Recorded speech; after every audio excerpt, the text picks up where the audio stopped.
Hey everybody, welcome to Rider Club Radio, the once monthly podcast all about Kamen Rider, Super Sentai, and maybe Ultraman. Maybe. We'll get to it. Never Ultraman. I'm your host, Jeff. And I'm Liam, and boy, is it cold coming out of the month-long cryostasis chamber. It's great for our new listeners that are going to be hearing this on iTunes. What the fuck? What is he talking about? For those who don't know, because we did get a weird influx of followers on Twitter recently. Yeah. This podcast was preceded by a weekly podcast, but that shit's dead. It's not happening. Mm-hmm. Don't get excited for that. Now we are monthly. We're a monthly podcast where we are following Kamen Rider Build. Unfortunately, for starting a new podcast, we are starting with episode... What's the episode of Build? 5. Yeah, what? Really? We're starting with 5? 5, 6, 7, 8, and 9 is this month's episode. Yeah. Yeah, we're starting with 5, which doesn't make much sense, but whatever. So, Liam. Yes. Our resident lore master. The lore master Liam. If you want AKA to see... Boar master. Shut the fuck up. If you want to see our thoughts, if you're desperate to know our opinions on the first 4 episodes of Build, you can hunt around the internet for Rider Club Radio. The weekly episodes are on a WordPress. If you're listening to this on YouTube, yeah, it'll be on the same exact channel. Or, so it doesn't matter. If somehow you found your way to our WordPress page, they're also there. And you check out the Kamen Rider Build episodes. Just scroll down. You'll find it. Use that scroll wheel. You can do it.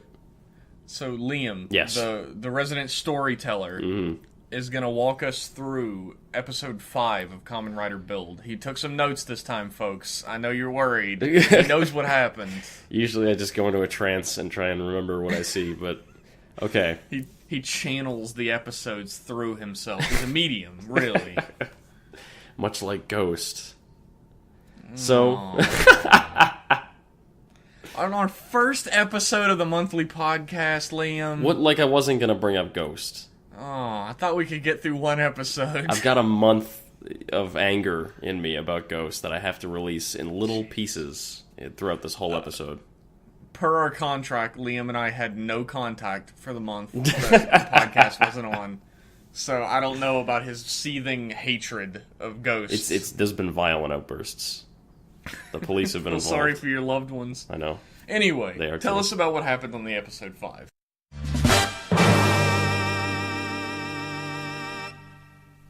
So episode 5, if you remember at the end of episode 4, so long ago, Sento finds a panel. He finds one of the panels from the Pandora's box in Soichi's basement, the basement of the cafe where he's been living, and he says, Soichi, you and Faust? Are you in part of Faust? And Soichi says, well, maybe I am. But in this episode 5, he says, no, I'm not in Faust.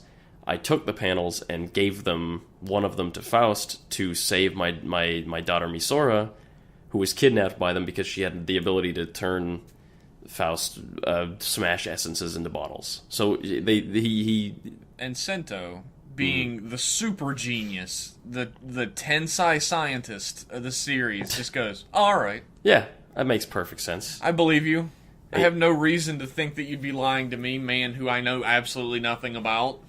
He's like, I didn't tell you earlier because I just didn't want to complicate things. I just wanted you to be Build. So I just gave you some shit and didn't tell you anything. Meanwhile, the journalist Takigawa, whose name I remembered this month, Takigawa, Takigawa, the journalist lady. Does she have another name? A first name? Yeah. I don't remember. I only remembered the second name. I don't know if they call her Takigawa. I only remembered her second name. Should I look up her first name? No, it doesn't matter. Takigawa. She claims none of this shit matters. She claims to have info on Sento's past. She's like, I found someone who knows you, dude. And they meet this guy named Tatsuya, who's like this. He's got a stupid fro and his teeth are dumb. And he's wearing like a dog collar. Yeah, he's an alternative guy. He's an alternative guy, all right. He's weird as fuck. He's like an alternative human being. He's like, bro, Sato, your name is Sato Taro, and I'll take you back to our apartment where we live together. And they go back to the apartment, and it's like this trashy, gross place, and they used to be part of like a sick, grungy... After finding out that this guy was my best friend, and that I used to live in a trash dump with him, and, like, I just shoot myself in the head immediately. There's no moving on from that. That's a stain on your past forever. No. Like, there's photo evidence of Sento in this ridiculous fucking band with this dumbass hairdo. And so that's open and shut. That's his true past, and that's for sure not going to change at any point in the show. No, of course they would reveal it in episode 4. And 5, sorry. And he says, Tatsuya is like, Sento, on September 5th, the day when we found you, like, knocked out, or the day when, Soichi found you knocked out, you were going to test a new drug for a doctor. Just some doctor. You were going to go, and I dropped you off, and then I never found you again until now. So... Shoichi's like Shoichi. Sento is oh, Freudian slip on that one. Getting my names main mixed character up. Who lost his memory. Right? Shoichi. Sento's like, shit. So I was testing this new drug, and maybe this had something to do with it. I mean, me losing my memory and all that. So they split, and Tatsuya, while he's walking home, he has a fight with Ryuga, and he fucks off. And while Banjo in these episodes is a little circular.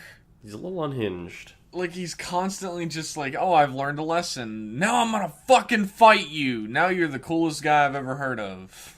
Now I'm gonna fucking fight you. He's like, God, I hate Sento, and then they make up, and then the next episode he's like, God, I hate Sento so much. But at least he's got new reasons every episode, at least. That's true. Yeah. In this episode, speaking of, he gets turned into a Smash, Tatsuya, the goofy man. Bloodstock sneaks up behind him and transforms him into a Smash. And Sento builds a sword, because he has a nin comic. He's got a ninja in a comic book now, from episode 4, if you remember. So Tatsuya gets turned into a Smash, and Sento goes to fight him, and he fights Bloodstock, and he beats off Bloodstock. And Whoa! Bloodstock fucks off. Okay. They fight until Bloodstock decides, like, damn, this is a PG-13 podcast. We can't be talking about that. So he furiously beats off Bloodstock. It's a lot of sweating. There is some furious jerking off later in these episodes, though. Wait, you're gonna have the to bottles when he's angry. Right? Yes. So okay, he beats up Bloodstock. Bloodstock, they fight and Bloodstock fucks off. He fights Tatsuya. He heals him from the Smash Essence, and he's like, yeah, okay. Now I saved Tatsuya, good job. Ryuga sneaks up behind him, punches him out, and turns Tatsuya back into a Smash, so he can... Like poisons him. Yeah, he poisons him back into a Smash with the bottle. Because he's a Cobra. No. Look at him, right? He's definitely super Cobra looking. This is a different... You're thinking of a different episode. This is Ryuga... Fuck, it's so long ago! Right? I remember. Ryuga Banjo, remember he turns him back into a Smash so he could follow him back to the base. It's a good thing I'm editing this episode, and I definitely won't overlook my fuck up and leave it in. Not gonna happen. Just talk about Hitler or something, and you'll remember to cut it out. Liam loves Hitler. There you go. Definitely remember to cut that out. I will, don't worry. So Ryuga turns Tatsuya back into a Smash, and he says, I'll follow this fucker back to base. Back to Faust's base. I'll figure it out. So, Jeff, what did you think of Build Episode 5? Build has this special talent that I've seen in previous Rider series, but I feel like Build kind of exemplifies, where it's building on its concept more and more and like unraveling things to you, but it doesn't on its concept more and more. Well, it was a good run while it lasted. Thank you for listening. We got one episode of the new podcast before it ended because Liam's a fuck. You can all go home. God, you made me lose my train of thought and everything. It's building on its base concept. It's building on its base concepts. It's unfolding a mystery to you, but it doesn't feel heavy-handed. You can see that each episode has elements that are standalone. Yeah. However, each episode is a valuable piece in the puzzle that if you missed one episode, you'd just be like, what the fuck? What's happening? It's really interesting. A lot of Toku series have throwaway episodes. But this one manages to, like, it's been 9 episodes as of now, and they're still, like, just gradually, bit by bit, advancing this mystery. Every episode they've got a new breadcrumb to follow. And some of them are real, like, bombshells, too. Later on in this very episode... We got a bombshell in episode 9, yeah, actually. Bombshell in episode 8 and 9. We'll get there. We'll get there. I really want to discuss those ones. It's going to be a long episode. But even the stinger at the end of this episode with Ryuga, like, betraying Sento for his own personal gain, because really all he wants is to clear his name. He betrays Sento. He doesn't really give a shit about being Build or anything, or stopping Faust being at this point. All he cares about... Cross Z. All he cares about is clearing his name. Once that's done, he can fuck off and live his life with his girlfriend. Oh. My favorite part of episode 9 is when he's like, some people are just level 1 shit and can't handle the gas at all, like your girlfriend. And then he just, like, moves on. And Banjo doesn't even respond to it. He's just like, yeah, uh-huh. Some people are pussies like your girlfriend, Banjo. But this episode... No, he didn't say that. No. He said some people are pussies like your dead girlfriend, Banjo. Yeah, he's a lot more harsh with it. One thing I love about Build is that the weapons don't come from nowhere. Yeah, he makes them, which makes perfect sense. Like, in most of the writers... He builds them. It's my turn now. I'm to walk out. In most of the Rider shows, it's like if this was another Rider show, a lesser Rider show, he'd be like, oh, ninja comic, and then he'd hit a button on the side of his belt, and the sword would just appear, and he'd be like, shit, that's cool. And that's fine. Like, I don't mind that. But it's cool that there's, like, you know, you have to stretch your imagination when it comes to these shows, right? You have to forget about reality for a little bit. But having little bits of grounding in reality for these stories help you just forget about what's ridiculous in the rest of the story. Yeah, and it's like, it's not important, it's not necessary, but it's a little extra step that the show takes to remind you that Sento's a genius, and that not everything is just kind of laid out by the belt. It's his like prowess with science is helping a lot too. Yeah, which always makes me wonder, like, how much does he understand about the Build driver? Because he, like, cranks it to use his finishers that he uses with his weapons. Mm-hmm. So he has to understand how to link them up in some way, at least. Maybe it's Bluetooth. Maybe. It's all Bluetooth compatibility. That's the future. That's definitely the future is Bluetooth. I liked that the stinger in episode 4 was that Soichi might be part of Faust, and it really made it seem like he was in the like episode 5 preview. I remember we said it was like super obvious that it's gonna be him. But then they completely pulled the wool over our eyes. That one. It was basically a lie. They were like, no, he was making a deal with them to save his daughter Misora, good old Mitan, who has grown a lot as a character over these last few episodes. In episode 9, she definitely has a lot of development, which is so good. I'm thankful she finally got something. So good. We learn a lot about the female characters in that episode. Yeah. Episode 5, though, Banjo's betrayal was definitely like, when that happened, I went, you fuck! Really? That's the highlight. This dude is trying to help you. Banjo and Sento's relationship over the course of the show is so satisfying to me because they are friends, and it's constant. Like, the show has them making up a lot. Like, I'm pretty sure in the episode after this, or I don't remember which episode exactly, but there's an episode where they have a big fight, and then the next episode after that, they're just acting like friends again, and one of the characters is like, damn, they made up pretty fast, and then they start fighting again. And it's like, it's... Because they're both, like, giant pricks, right? Like, of course they wouldn't get along, but they're in this situation, and they have this, like, begrudging respect for one another. That's a great setting for two characters to have in relation to one another. Mm-hmm. And it's I also really like that they're just, like, complete opposites, too. They're oh, yeah, they have absolutely nothing in common. Yeah, they're perfect dual riders for a show like this, where it's like dramatic and mysterious, and you need the characters to butt heads a little, maybe have their own motives. Yeah, Like, usually what happens when you have like the two main riders are supposed to be rivals in some way. You're supposed to have some sort of difference of opinion. You have either the main character is a giant pussy wiener who you can't relate to at all because he's a bitch. Ghost! And you relate to the secondary rider, or the main character is a completely relatable, understandable everyman, and the secondary rider is like a comical douchebag. That's my favorite. Like to the point where you can't even take him seriously as a rival because he's so fucking over the top. Like a Kusaka in Fies. That's the kind of show where the main character can't do anything without getting shit on by the secondary rider. Yeah, like, that's Fies, alright. He'll be like eating a sandwich, and the secondary rider's like, eating a sandwich, I see. Something a loser would do. Eating a sandwich, huh, you big bitch? Let's fight.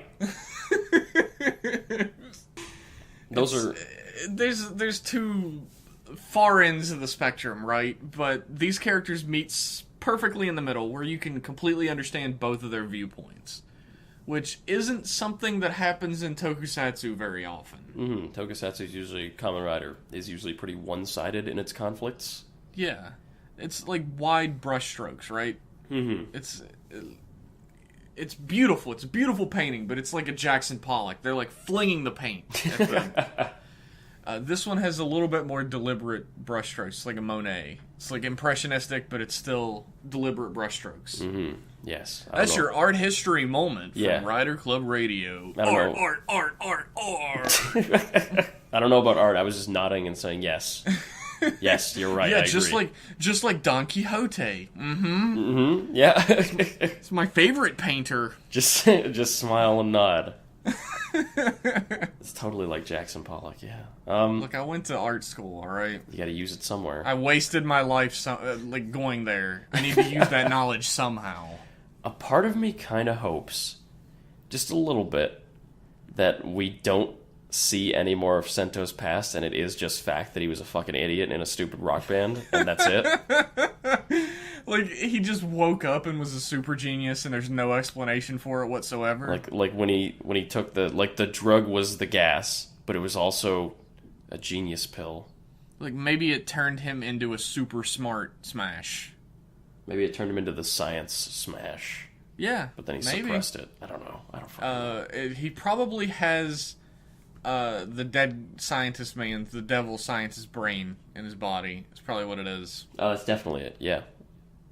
Yeah, in his brain. People were like pointing that out to me, right? And I didn't want to hear it. I didn't want to listen to it. I was like, oh, I don't want Sento to be a villain man. But, you know, it makes sense.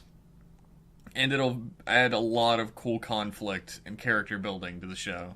I don't trust Kamen Rider with, like, the hero was actually the villain the whole time reveals, because they always just become two-dimensional villains for a while. Yeah. Like, I'm looking at you, Decade. Spoilers. I guess, yeah, I was just about to say that doesn't make sense, but I realized in episode 9, they're vague. The guy says, the Katsuragi is still alive. Well, let's do like a rundown of the hints so far before we get into further episodes. Okay.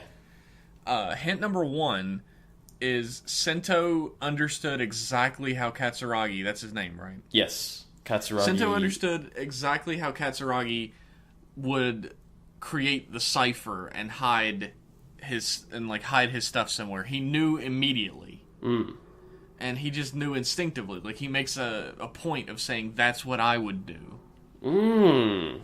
Second, Katsuragi loves disgusting, sweet omelets. It's his favorite. Yeah. Full of sugar. No one on Earth likes them except Sento. Sento has the same reaction that the mother talks about Katsuragi having. Shit. He starts crying when he eats it. Yeah.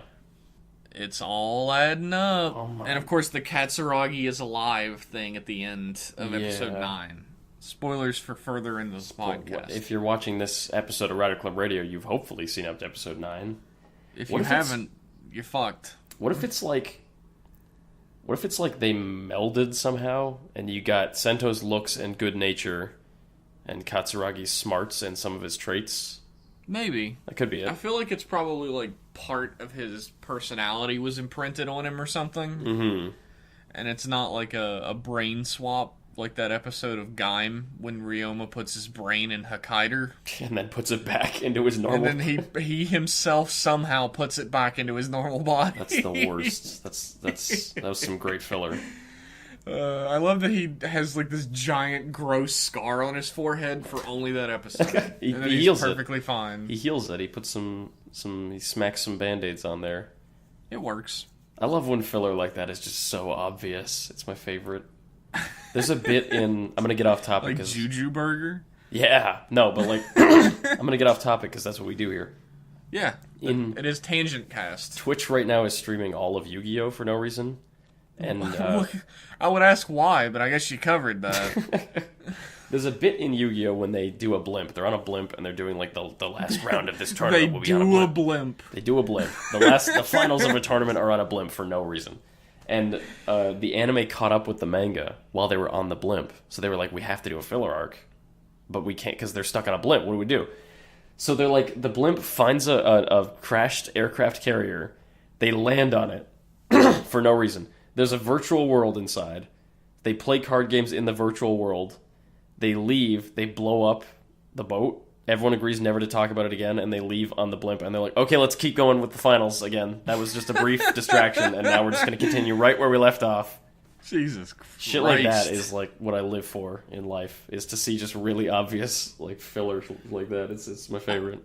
I'm always just really confused about, like, why would you adapt something that's coming out like at a slower pace than your adaptation? I don't know. Eventually you're gonna catch up, and then what the fuck are you gonna do? When you do filler arcs. But filler arcs suck. Yeah, that's why you just read manga. Although, I will say, if I had to pick my favorite filler arcs, it would have to be the Dragon Ball Z filler arcs. The driving lessons. Driving lessons. Yeah. The meeting Princess Snake on Snake Way. Oh, yeah. Yeah. The finding the false Namek that the two guys have created to, like, entrap space travelers. I never saw that one. That sounds nuts. It is nuts. Like, they find a Namek and, like, they can only find 2 living creatures at a time on it. Mm. And eventually they figure out, like, when they're about to murder Krillin and, like, absorb his essence, that it's just, like, a rock in the middle of space that these 2 creatures are drawing people in with mental, like, control. Yeah.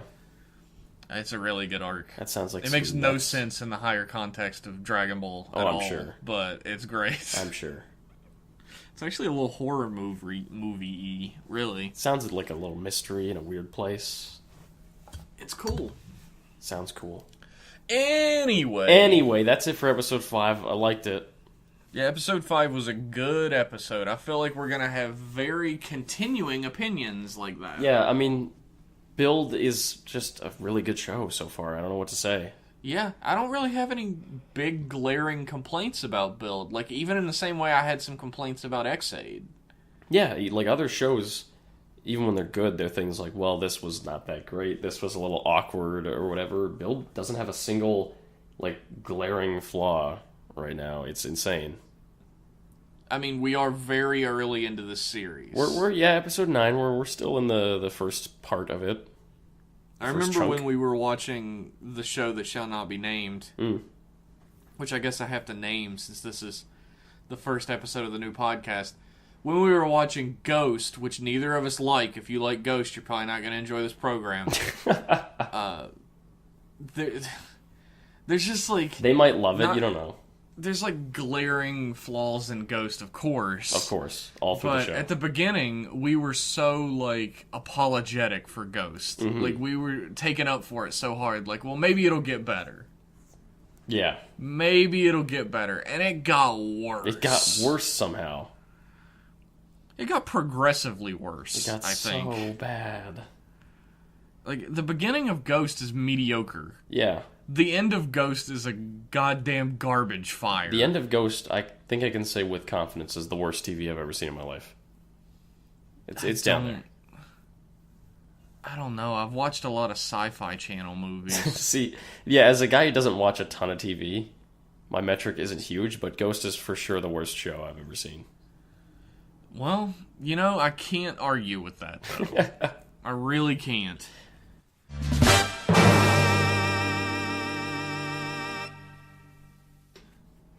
Anyways, on to episode 6. Episode 6. Give us the description. Give us the run-through. Here we go. Let me shuffle my papers up here. So Ryuga, continuing from his plan last week, gets caught trying to sneak into Faust's base.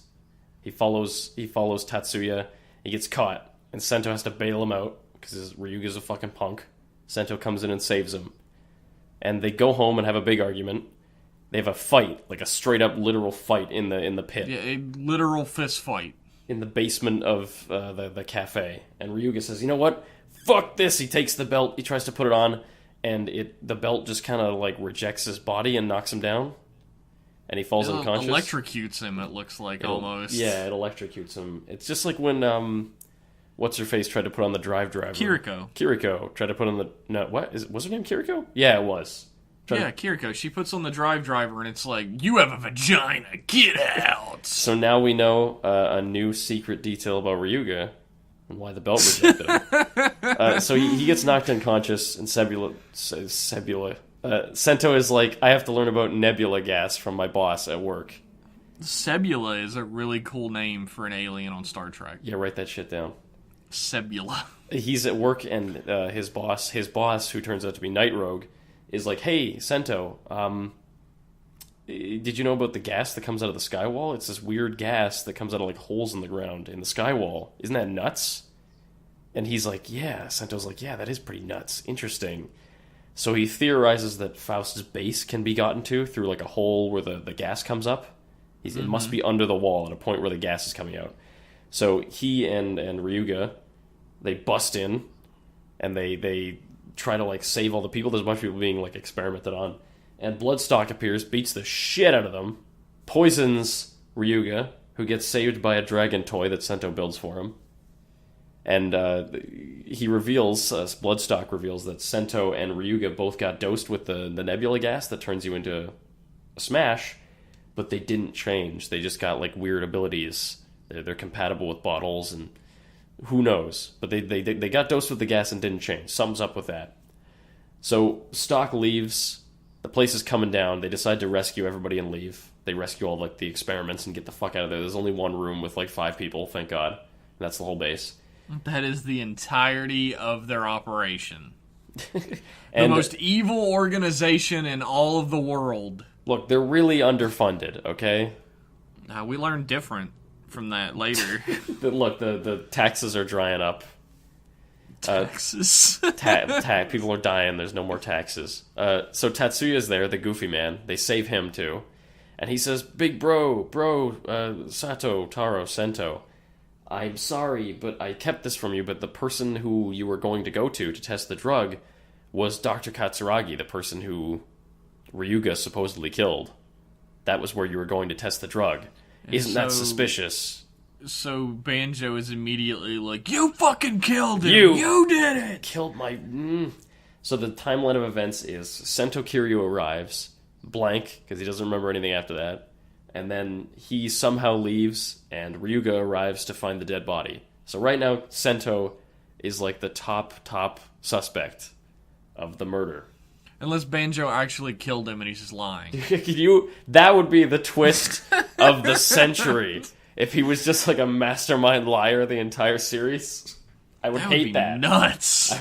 I would love that, and I would hate that at the same time. I would have to be at least respectful of the writers. I just have to give them some respect, right? Yeah. Because they played the fucking long con, and they got all of us. I can picture the writer writing that with his 2 gigantic balls hanging off of him. Well, there is a reveal like that a little bit later. A little bit. We'll get there. We'll get there. For now, what did you think of episode 6? Ryuga makes a big fuck up. I love the lore of this world a ton. The sky wall or the 3 nations? Yeah. The sky wall splitting the 3 nations, the like sky wall like billowing forth this nebula gas. Mm-hmm. and Faust utilizing the gas in order to create their smash, and it's like a lot of this is revealed in this episode. Yeah. Especially all the nebula gas stuff. I'm a big sucker for like shocker organizations. Yeah. All the knockoff shockers. Kind of body horror. Yeah, and the fact that we have a new evil organization in this series is just beautiful. And it's like Rider is no stranger to evil organizations, but Faust is very shocker-esque. Classic. It's a very classic organization. Yeah. They kidnap people and turn them into horrible monsters for experimentation. Yeah, that's very shocker-esque. Or God, or, whoever you want. Black Satan. Black Satan, if you the want to most evil. They picked the best name. They stole it from all the other evil organizations. God. God, I think is my favorite. The villain organization is named God. I can't come up for a name for my organization. God, this is hard. Wait a minute. Write that down. It's not often that Rider, at least Heisei Rider, has like really high concept settings like this.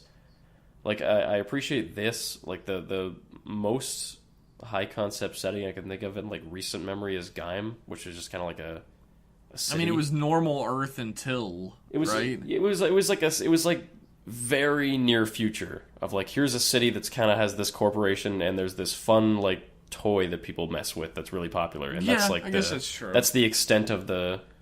I guess that's true. This is like, as far as I can tell, like I'm not really searching my memory too deep or whatever, but this is the most changed beginning point for a world in Rider. Like at the beginning of the series, like shit is nuts. Yeah. The entire country of Japan is split into 3 nations by a wall that extends to space. Yeah. Although the visual of the wall only goes like 30 feet up. But the wall itself, energy-wise, goes to space. The actual stoneness of it doesn't go very high, but trust us, you can't just fly over that shit. Has anybody mentioned trying to fly over it? I think they did. I don't know. If they did, I wasn't listening. I was busy thinking about rabbits and tanks and shit. Kabuto kinda has something like that. Kabuto, with the alien invasion. The I like that Kabuto is this. It starts as like this. Like there's this invasion that's been going on for years, and now it's getting real bad, and it's a crisis. But even Kabuto wasn't as high concept as Build, like where the whole geography and political climate of Japan is just completely different from how you know it. I guess the political climate was different since like all the military resources were put towards fighting the worms. But that's not explored in the story very much. No, whereas not really. Here, like the sort of, I almost want to say Cold War, but like really, really terrible relations between Hoto and Sato and Hokuto. Yeah, it is a Cold War, technically. It's just they're all waiting on ways to start a war with one another, except whatever one we're in. Toto? Yeah. The Prime Minister of Toto is like the only good guy in all of the government. He's trying so hard not to be a dick, but apparently if you were at the Skywall disaster, your brain got altered to turn you into a dick. Yes, something that's happened. What I hear. That's the Prime Minister's... The Prime Minister was taking a dump at that moment or whatever. But the Prime Ministers of Sato and Hokuto were there, and they're big dicks now. And it's kind of... Because like there's this sort of arms race... And it's like with the Rider system, it's really weird. It's revealed. It's fleshed out a little more later. Setting. Yeah, it's more of a fantasy setting, like an urban fantasy setting, than it is like a normal Kamen Rider setting. Yeah, it feels a little cyberpunk at times too. Yeah, I mean there are robots in it, like actual robots, like robot police that can get hacked and fuck you up, and big mega corporations building weapons and shady governments. Like, if I had to pick a setting to do a tabletop game in, I'd probably pick this one.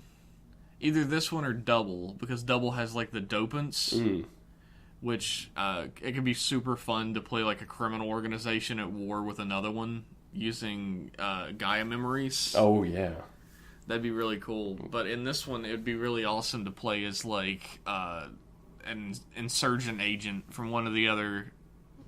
2 nations trying to get into Toto. Yeah. Oh, yeah. That'd be cool. This is just a lot of like it's it's a setting that you can tell there's a lot of shit happening in the background, and there's little setting details in all of them. There's one of the later episodes they try to sneak into Hokuto, and they bump in. They have to like pay a guy to smuggle them through a hole in the wall, and there's a family trying to get through at the same time, and there's all these little like world building details that don't amount like they don't seem like much, but they amount to a lot. There's a lot of world building details actually, like especially in those episodes, because when they get to Hokuto, it's like they can't grow food, they can't grow any grain or crops or anything there. Yeah. So it's like the entire place is like a slum. Like it's rural, right? It's like a more rural place, but there's like they're living in like they have like shanty things set up in normal houses, but they're all kind of like small and dilapidated. Yeah, and you compare that to Toto, that's like mostly modern day, and well taken care of. Yeah. I really like the setting of this. They do a lot to like flesh out the world, and I like that it's Build does this thing that a lot of other Rider series do. This is the only like Rider cliche, or one of the only Rider cliches that it really engages in. Is only I can use the belt. Yeah, if you try to use the belt, it electrocutes you. Only I can use it. They explain that. They explain it later. They explain it later. And it's in most other Rider shows, it's just like it DNA locks to whoever touches it first, whatnot. But later on they mention that. It just doesn't work for some people for no reason. Or maybe it doesn't work for some people for a spoiler reason, in like Fize's case. But that's true. I guess what's going to happen is we're going to say we're going to get to that later and then never mention it again. We will. Since the whole episode is like... We're doing all these episodes anyway, I think it's fine to just say... Sure. The reason why he can use the belt and others can't is because of his hazard level. We talked a little bit about before. Yeah, it's... Like, hazard level 1 people can't take... And it's an unexplained trait in humans for some reason. Mm-hmm. Like, hazard level 1 people can't take the nebula gas. Hazard level 2 people can take it, but turn into smash. And hazard level 3 and above are compatible with the belt. Banjo was hazard level 2.5 or something, so he's on his way. Yeah. He's growing in power. Yeah, it also shows that, like, if you're pissed off or something, there's some way to raise your hazard level that Bloodstock keeps talking about.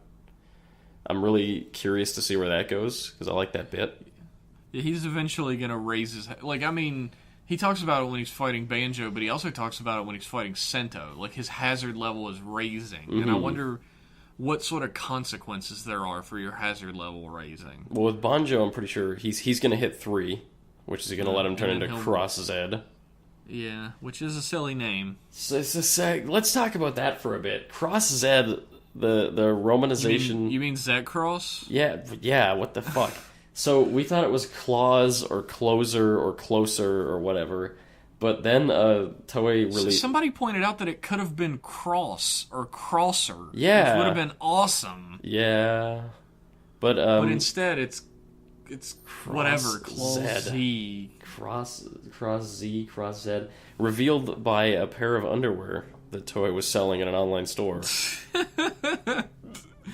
You know, it's like somebody showed that to me so I don't feel as bad, but how sad is that? That you're looking at underwear to find spoilers for a children's show. It's like Star Wars fans. Where, like, they'll show a picture of Daisy Ridley, like, drinking a milkshake on set, and they'll be like, it's a strawberry milkshake, it's red. Maybe she'll have a red lightsaber in the movie? That's us. Maybe she'll be a Sith because of her red lightsaber? That's us with this underwear. Quick, examine all the words on the underwear. What can we find? And if you're one of the people who discovered that, I'm not saying that you're sad. I'm saying that the activity was sad. We all do sad things sometimes. Most of the time, in my case. Yeah, about 68% of my life, yeah. 68? Wow, you fucking child. When you get into the 90s, call me. I'm working on 96 right now. I'm working on it right now, actually, because I'm doing a podcast about a kid's TV show. Oh! Fucking SummerSlam here at Rider Club Radio.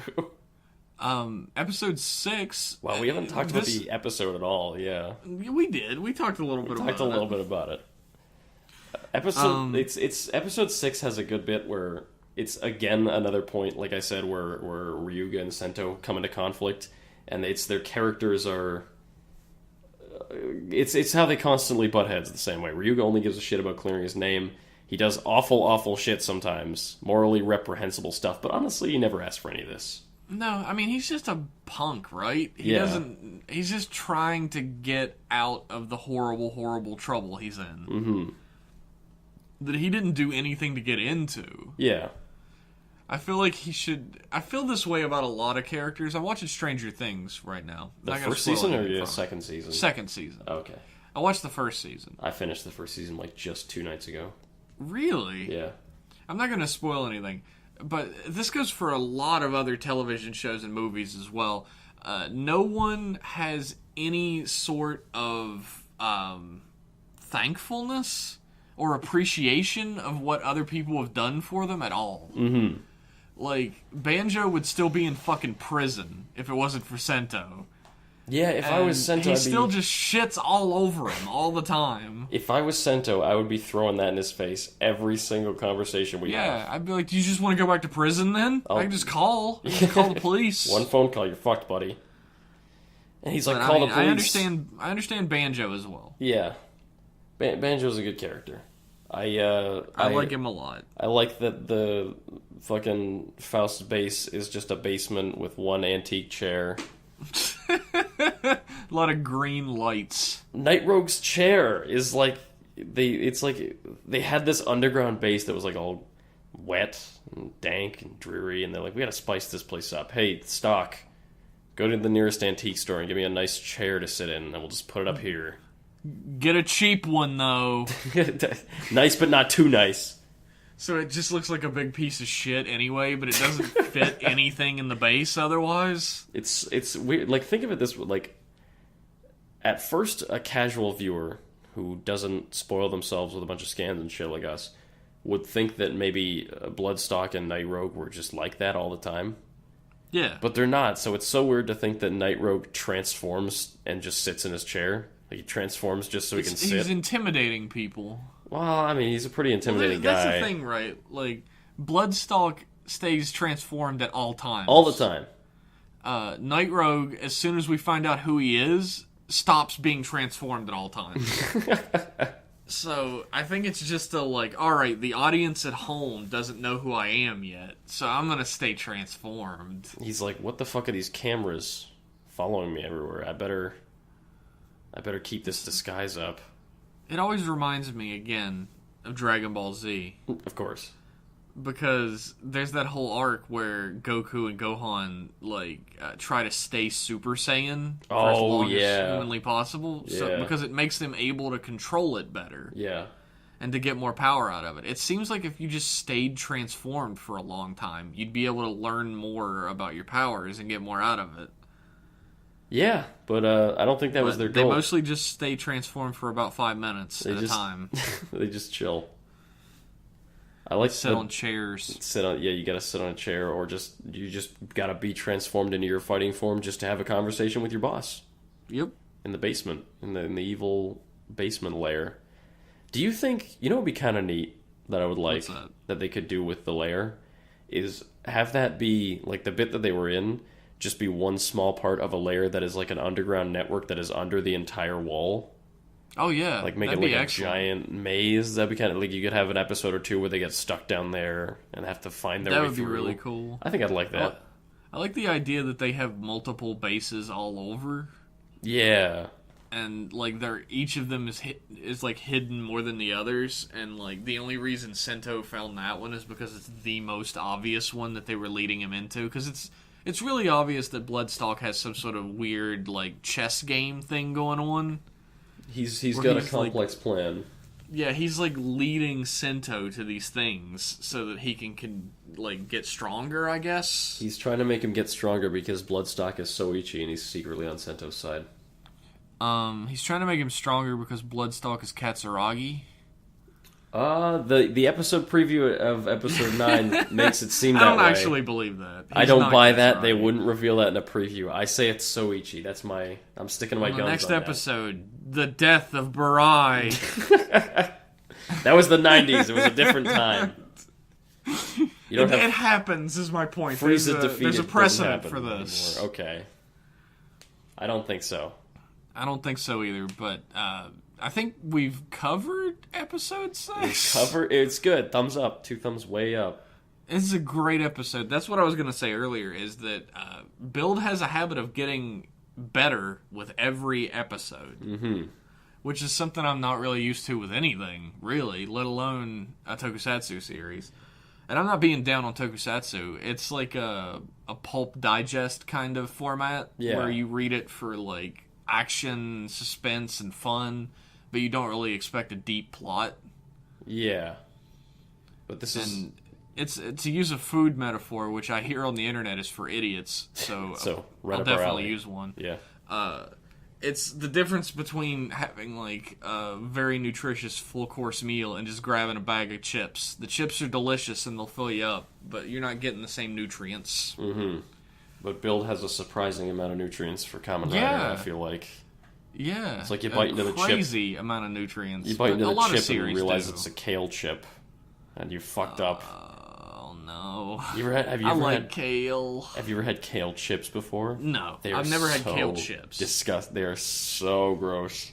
That's the devil's food. Oh my god. I've had kale before. I like that. I have actually never had kale. I've only had kale chips.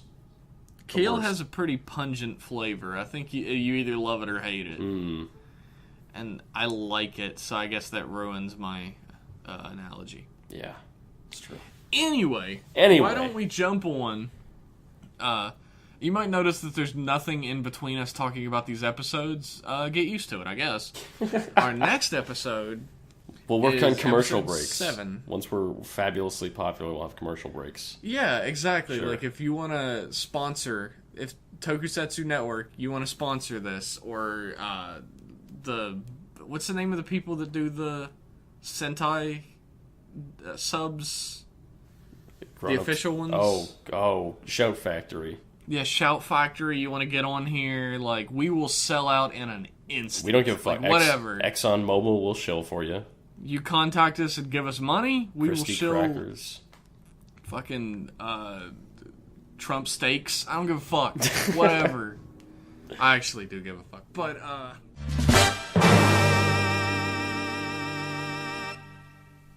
Okay, episode 7. Sharper image. So as we've discussed, Sento is the top suspect for murder. And Ryuga is following him around the lab saying, "You did it! I can't believe you. My best friend framed me for murder. My best friend. My closest buddy would frame me for murder." He literally has no friends that we know of, so... So, yeah, pretty much. So they always reminds me of that part in Kamen Rider The Next where he's like, "Don't overdo it. I'm your only friend, right?" And he's right. He's technically correct. He has no other friends. That's so tragic. Yeah. So they decide, look, there's only one way we're going to get to the bottom of this shit, and that's we have to investigate Katsuragi. So let's go. We'll figure it out. And Sento decides to ask around at work. He asks Bloodstock, or not Bloodstock, Night Rogue, his boss. And Night Rogue says, "Hey, look." Who he does not know is Night Rogue. Yeah. That's an important point. He's not transformed sitting in a chair when he asks him. It seems like he would be, though. That's how he lives. Hey, Mr. Night Rogue. Mr. Can I get Rogue, sir? Friday off, please? No, I'm going to a wedding. I'm going to be out of the office with Mrs. Rogue, so you're going to have to be in, Sento. Sorry. Jane I'm going to need you to come in and work on Saturday as well, actually. Imagine in that voice. He's like, "Fuck, you really are evil." He asks his boss, he says, "What's up with Katsuragi?" His boss says, "Look, Katsuragi, he discovered how to use nebula gas to, like, advance humans and make them strong and turn them into weapons. But he got fired for it. He was doing it in secret, and they caught him.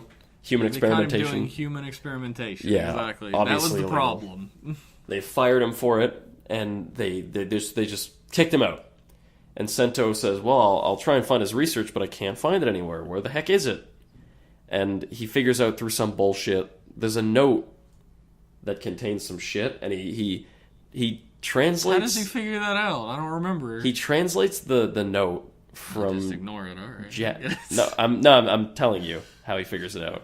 But how does he find the note? I don't remember. Oh, no. He finds a note.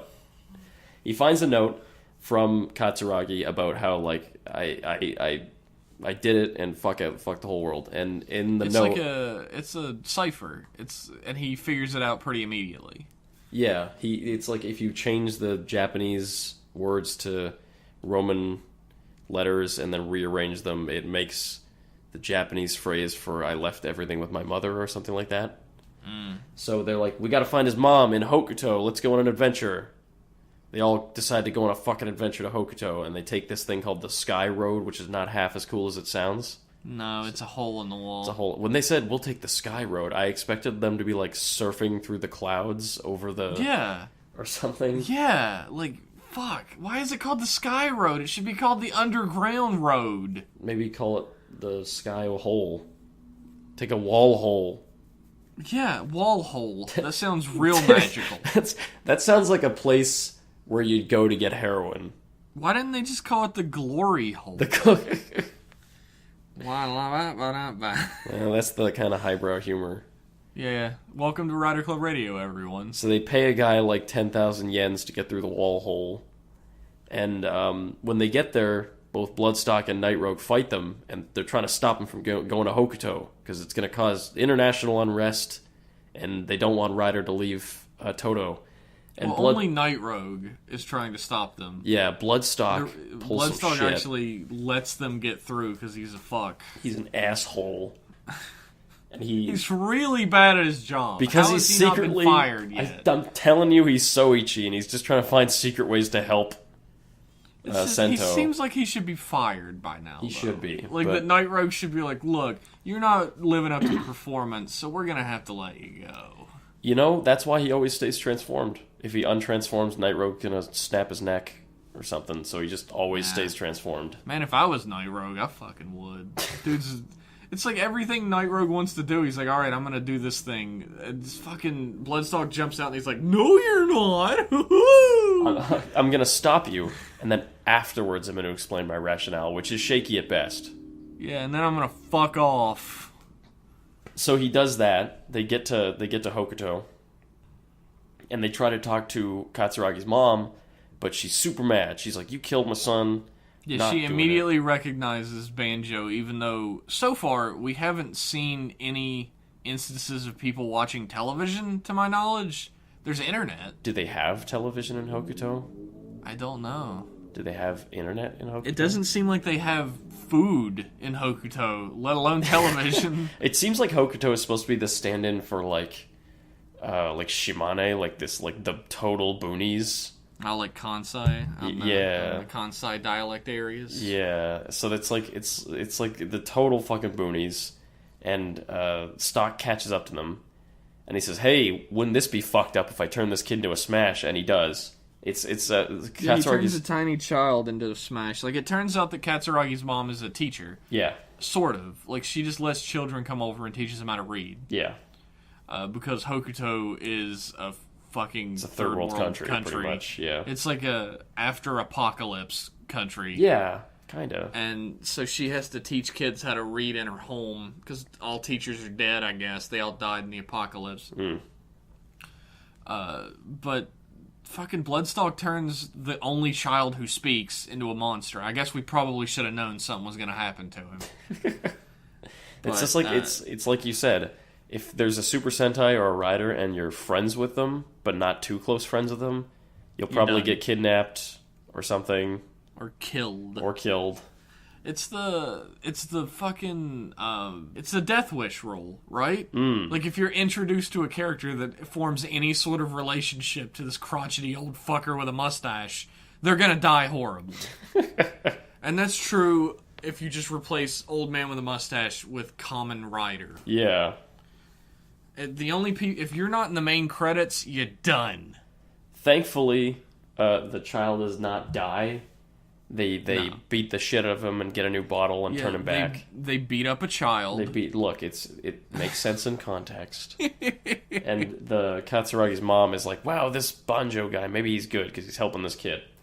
And Sento gets a hold of the rocket bottle from Bloodstock and becomes Rocket Panda. And he's like rocketing all over the place with his ridiculous claw, his big ass Kamen Rider Tiger claw. And he claws him and he rockets him, and Stock decides to fuck off.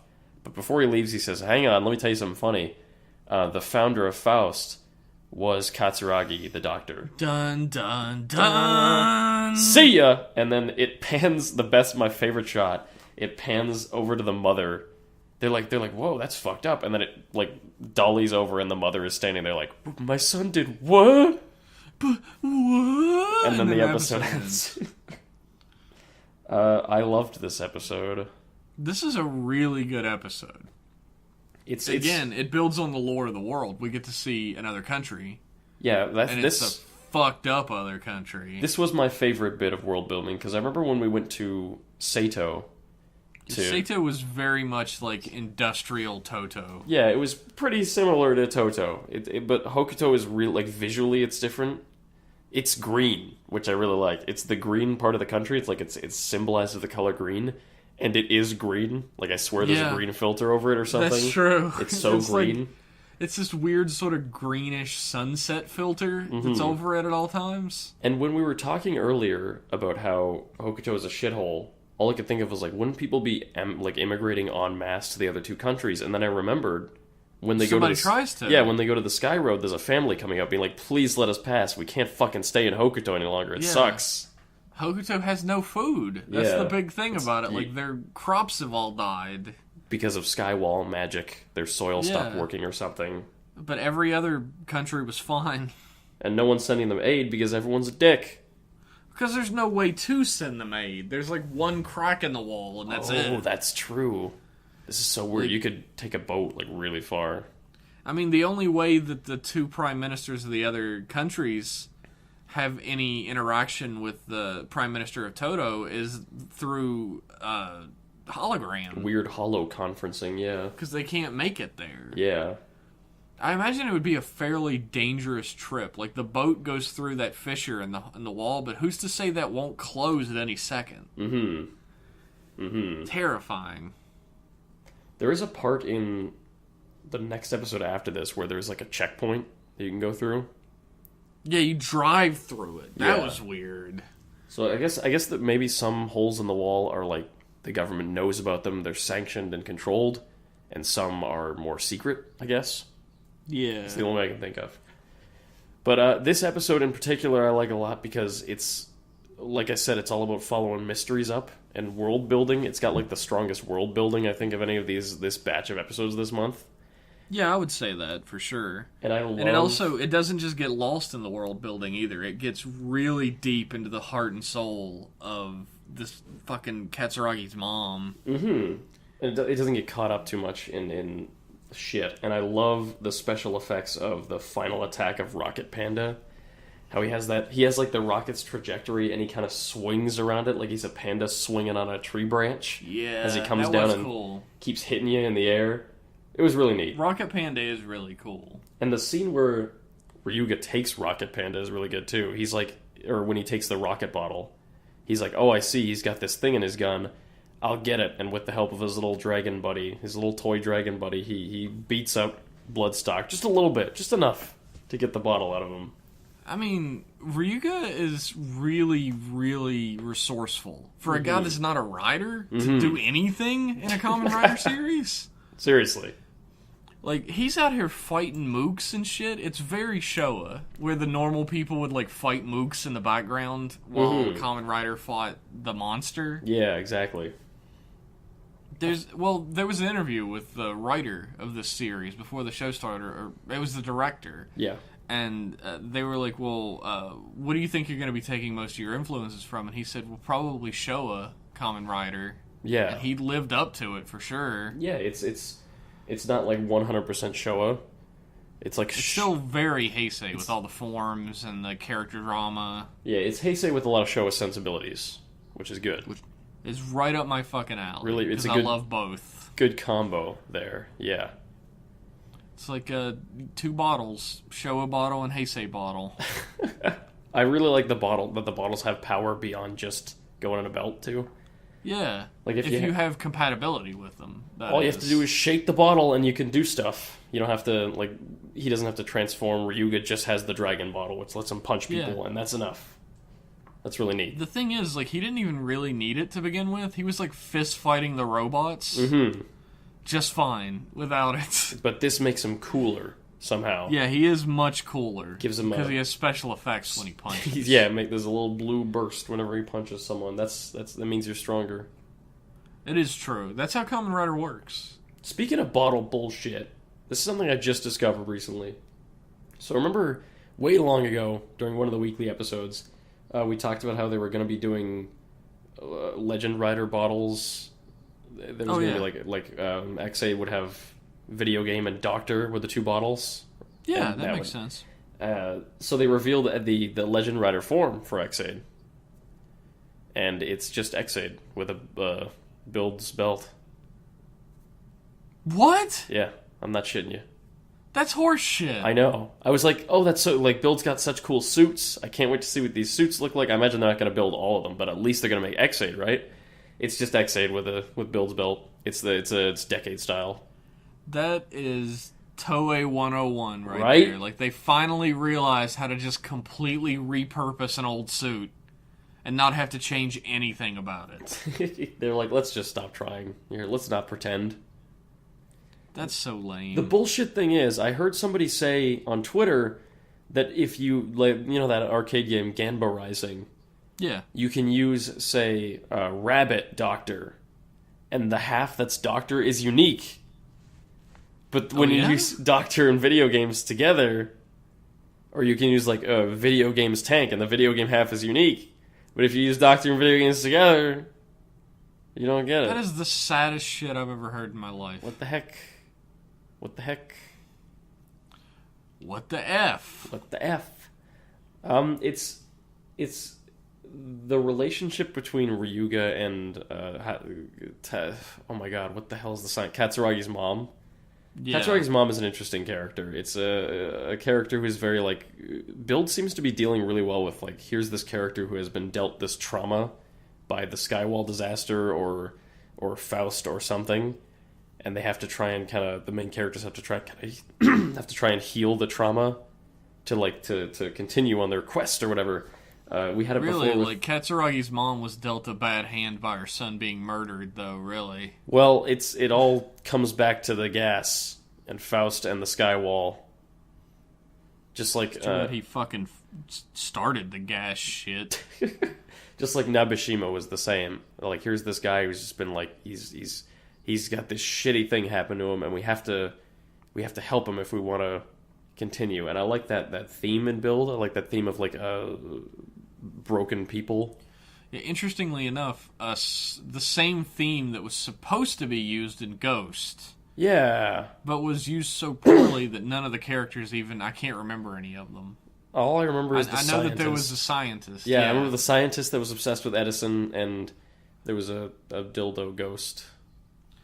I do remember that. I remember the dildo ghost. I'll never forget. The dildost. I'll never forget the dildost. What was he even supposed to be? I think he was supposed to be like a Tesla coil, I want to say. I don't know. He looked like a giant He looked dildo. like a sex toy, yeah. Unfortunate.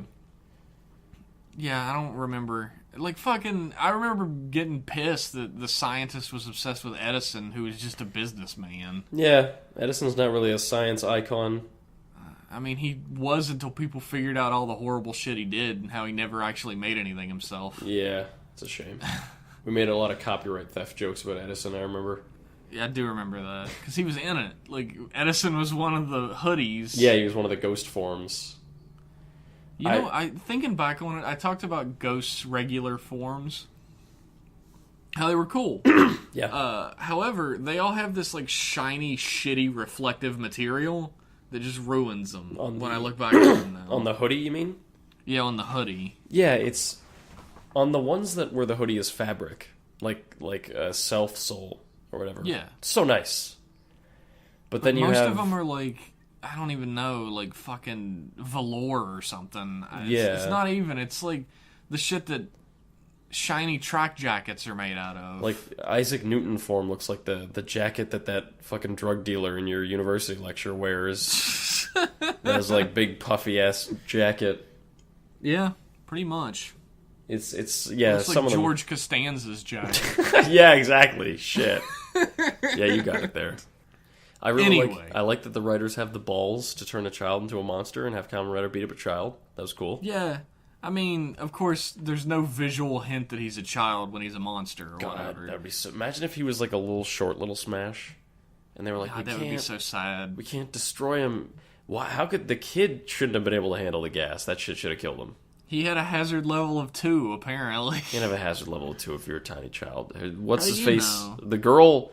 Ryuga's girlfriend only had a hazard level of 1.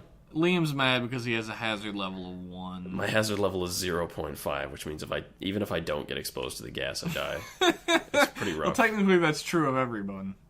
Oh my god! That's deep as fuck.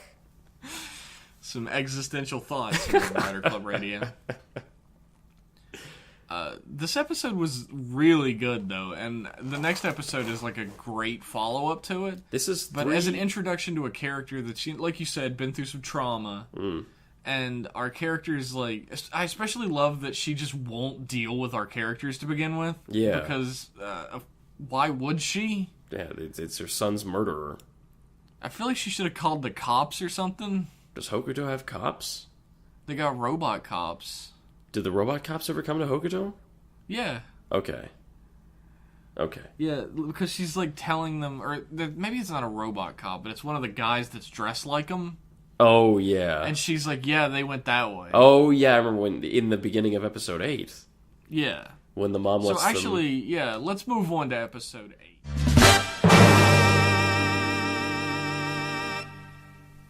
Yeah, so the mom, after they save the kid, the mom says, well, they can't be that, but they can't be psycho killers because they saved this child that they didn't even have to.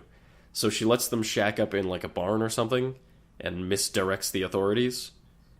And meanwhile, during one of the Hollow meetings, Hokuto is pissed. The Hokuto Prime Minister, she's like, what is this Kamen Rider? There's Kamen Riders and they're smashing my country.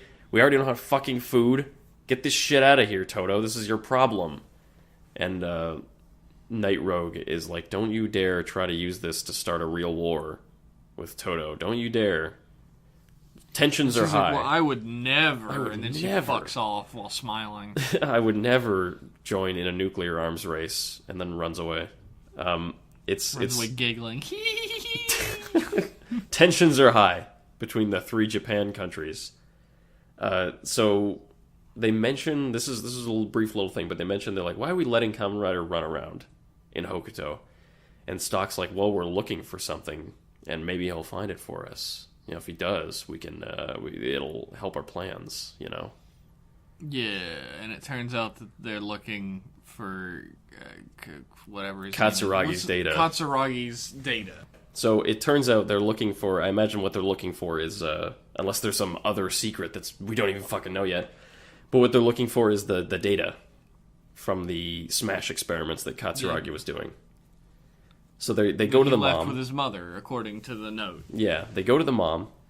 They have some egg omelets that are really sugary. As opposed to what other type of omelet? As opposed to chocolate omelets, Jeff. Have you never had those? Did your parents never make you those when you were a kid? A chocolate omelet? Oh, my parents never loved me, I guess. What the fuck is that? Is that a real thing? Let's move on. So the egg omelet... Okay, it's not. It's really sugary, because that's just how Katsuragi liked it. And like you said, Jeff... Which is also weird as fuck. Like, what kind of omelet is sugary? I don't know. Like, I'm not sure what would even possess her to try that in the first place. I don't know. It's not an omelet, it's an egg roll, or like an egg... Egg roll. Not an egg roll, but like an egg. It's not an egg roll. It's an egg. Like an omelet roll. It's an omelet, so like a cylindrical omelet. It's a Japan thing. That's an omelet. And I don't know why she would even fucking think to put sugar in it. But it's sugary, and whatever. They bond over omelets. And she says, my son was a good man. He had trouble, showing emotions. He wasn't a very emotional guy, but I could tell he loved me, and he left his data with me. So they're like, where is it? Where's the data? And she's like, it's back in Toto, but I'm not going to tell you shits where it is. I'll go get it, and you can come with me. So they're like, okay. So they huddle into her trunk. I failed to mention that Ryuga is dressed as a clown this whole time because he needs a disguise. He's dressed as a clown because he needs a disguise. Sento asks, why are you even dressed like a clown? And he never even responds. It just moves on. It's of all the disguises, maybe sunglasses and a hat, a scarf. Nope. He doesn't want to draw attention to himself, Liam. Yeah, so he dresses as a clown. Yeah. I like the bit when all the kids in the orphanage or in the school see him, and they're like, dude, it's a clown, and they're like surrounding him. And they're he's like, oh yeah, clown. No. I didn't expect this when I dressed as a clown. I thought kids hated clowns. Children love clowns? Yeah, what the hell is up with this? Aren't clowns supposed to be bad? So he's dressed up as a clown. They stuff it in the trunk. They get smuggled back to Toto. But the mom gets kidnapped. There's a big action scene, a big fight scene. And the mom gets kidnapped by Faust. And Faust is like, where's the fucking data? We have this letter that your son left you when he died. And we'll give it to you if you tell us where the data is. And the mom says, I have no choice. Take this key. It's in a safety deposit box. The Faust is like, thanks, idiot. The note's blank. Dumbass. Stupid. And she's like... they go in. She says, oh, what a fool I have been. She starts weeping. Like, he's fucking like a huge dickhead about it, too. He's like, does your son seem like the kind of person who'd write you a letter? He's Bitch. A dick.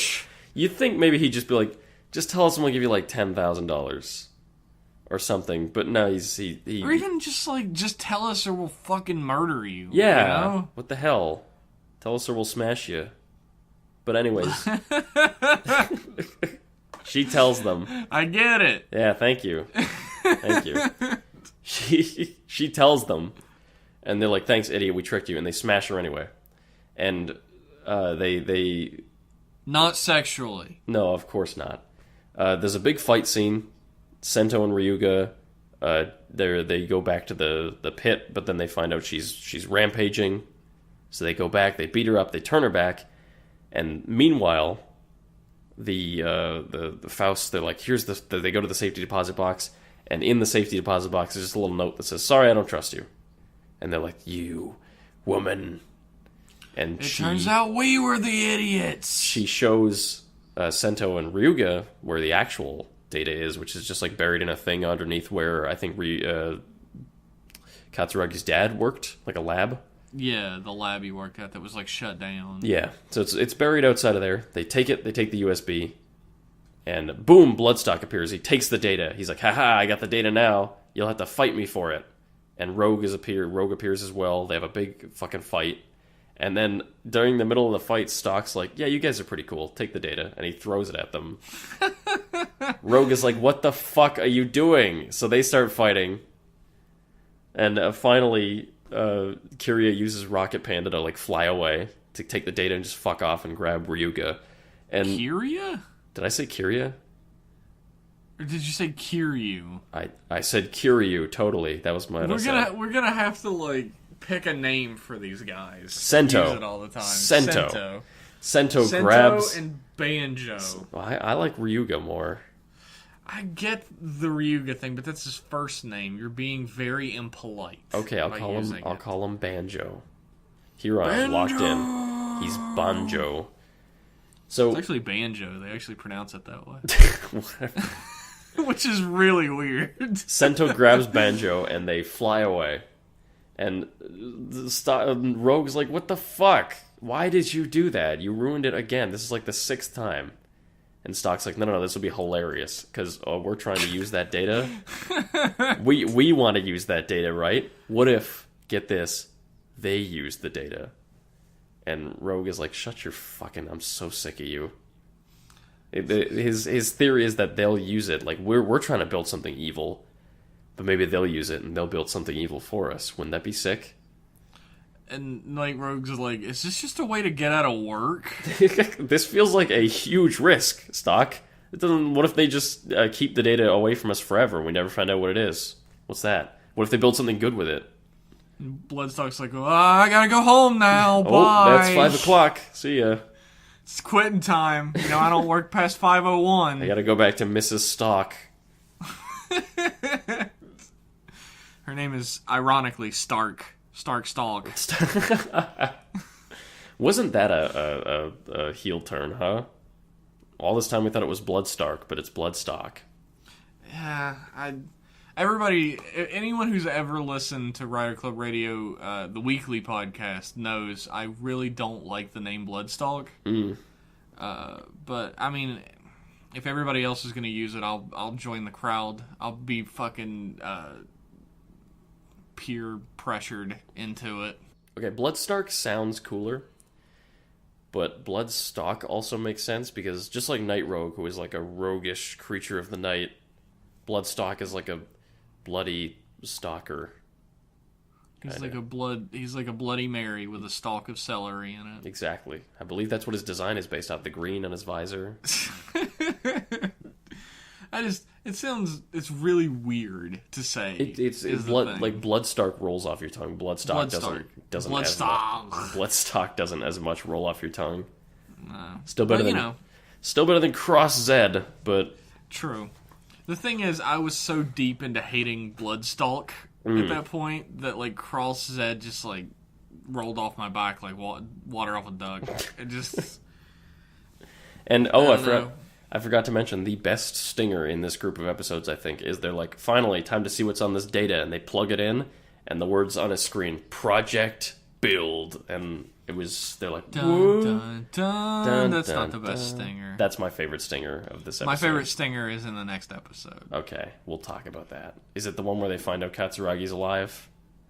No. Is it the one where you find out about the journalist lady? Yeah. Yeah, that was a good one. So... let's move on to episode 9. Well, hang on. We didn't even talk much about episode 8. We just talked about how much we hate... We just talked about how much we hate Bloodstock.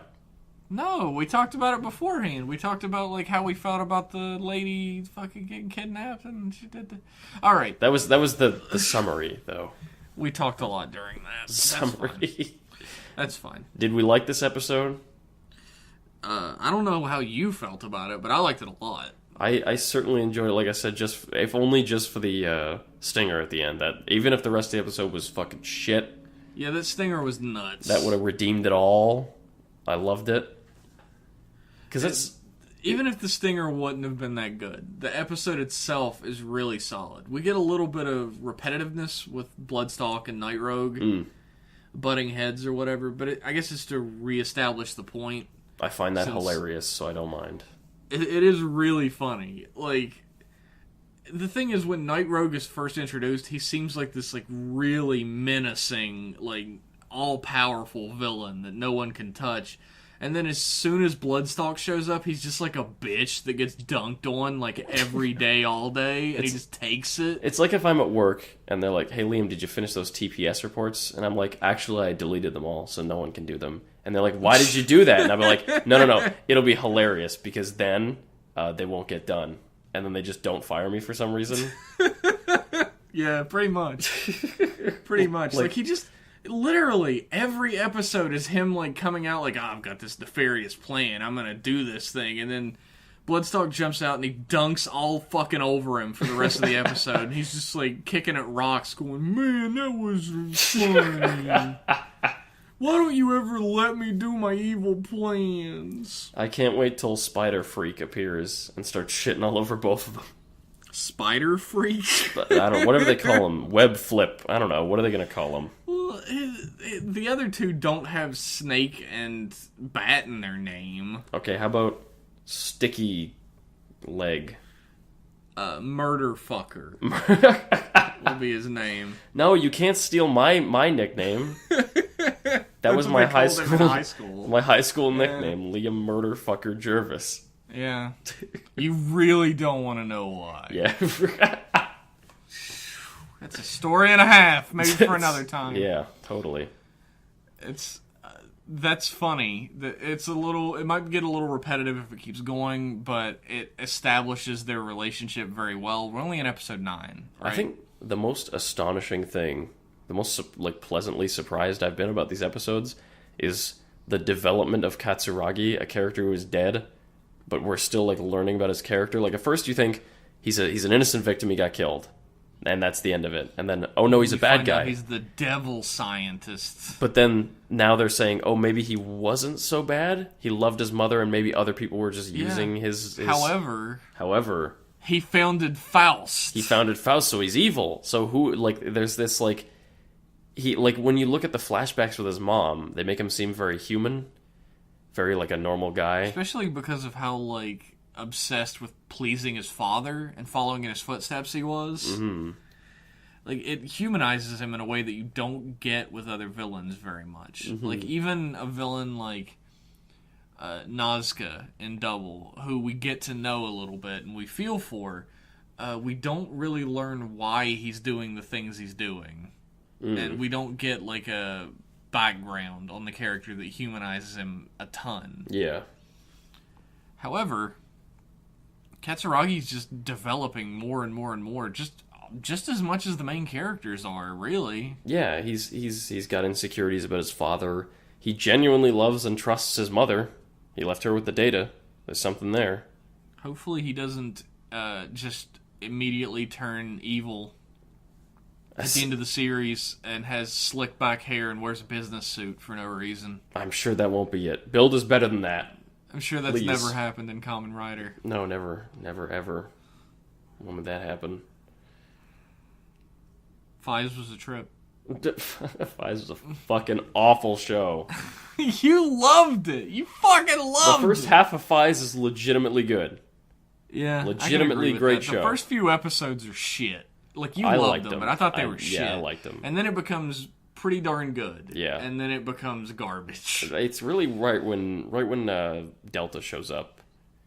It's like, yeah, it got really muddied at that point. Yeah, it's like he's not the reason the show is shit. He's one of the reasons, but he just happens to show up right when everything goes to hell. It's really shitty. It's really shitty.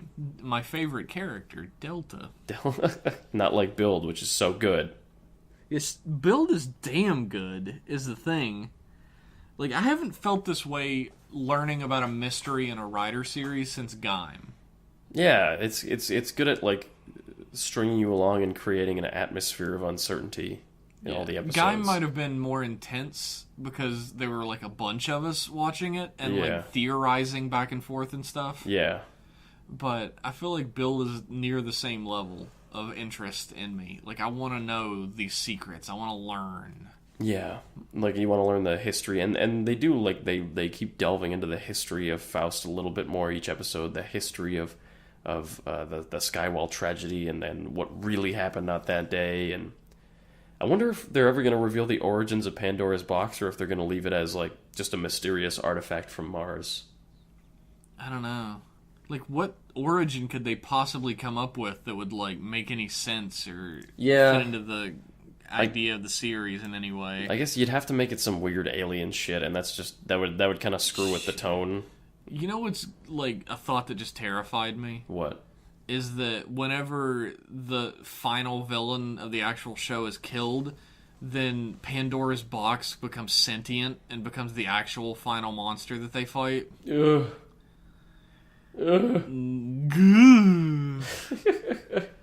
What if Pandora's box opened and a monster popped out? There was an evil robot inside. Just a skeleton. A skeleton came out and had a fight. What if a monster popped out and it was a giant stick of grape bubblegum with a skull taped to it and spider legs? Don't be ridiculous, Jeff. Kamen Rider would never do such a thing. No, that would be so silly. Never. Kamen Rider's not silly. Yeah, no, nothing dumb has ever happened in Kamen Rider. We know.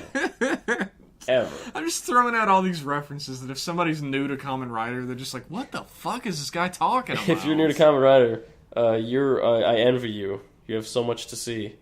And it's so fun. It's so glorious. And it's still fun, because Build is great. Build is really good. Would you like to talk about Episode 9? Yes. Let us talk about Episode 9.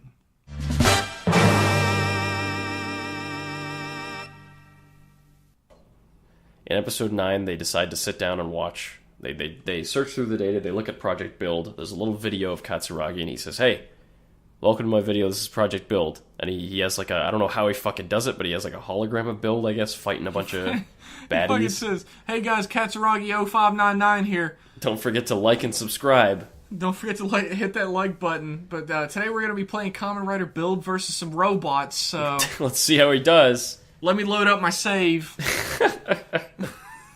So they fight. They get Build to fight a bunch of robots. He's like, check this shit out. And they explain hazard levels. Sento's like, yeah, in this data, it was hazard levels. And like we said, the level, if you're a punk-ass bitch, you're level 1, much like your dead girlfriend, Ryuga. And Ryuga's like, Banjo. Banjo, your girlfriend that died 3 days ago, turns out she was weak, and her heart was weak, and her soul was weak. She died because she was weak. She died because she was a giant fucking wimp. Yeah, so... also there's level 2, which is normal people. Better than your girlfriend, Banjo. Stronger of heart and soul. Banjo doesn't even fucking react. Like, it would have been great if they cut to him and he was just, like, holding his chin like, Yeah, this all makes sense. Sorry, my girlfriend? Who's that again? Oh, yeah. I mean, I'm sad. And level 3, which is what Sento and Sento's at and Ryuga is climbing to, is you can get a dose of it and not change. Just get compatibility. I love that we have a scientist as the main character, so we can just have him explain plot points on a whiteboard, and it's perfectly okay. That's another thing. That's another clever little thing, is the smart guy and the guy that needs things explained to him. Is like... It's a perfect way to communicate your, like, loftier ideas to the audience. Of, like, we need a recap of this concept, because we're going to bring it into play in this episode, so we'll have Ryuga come down eating a burrito, like, what's hazard level again? And I mean, it's especially useful when your audience is a bunch of stupid children. That's true. When everyone watching is 8 years old. Stupid man children, as the case may be. Everyone's watching is either a stupid 8-year-old or a stupid 30-year-old. Oh. Got me. So they're watching the video and they glean a lot of evidence or a lot of like info about Build and the gas and shit from the data. After they're done looking through the USB, Sento's like, God, I can't believe all this incredible data. And Banjo's like, how? Yeah, but it's like, it was made by a bad guy with like bad science, human experimentation. And Sento's like, maybe he was just misunderstood and he was trying to make something good. And his other people just used it for evil.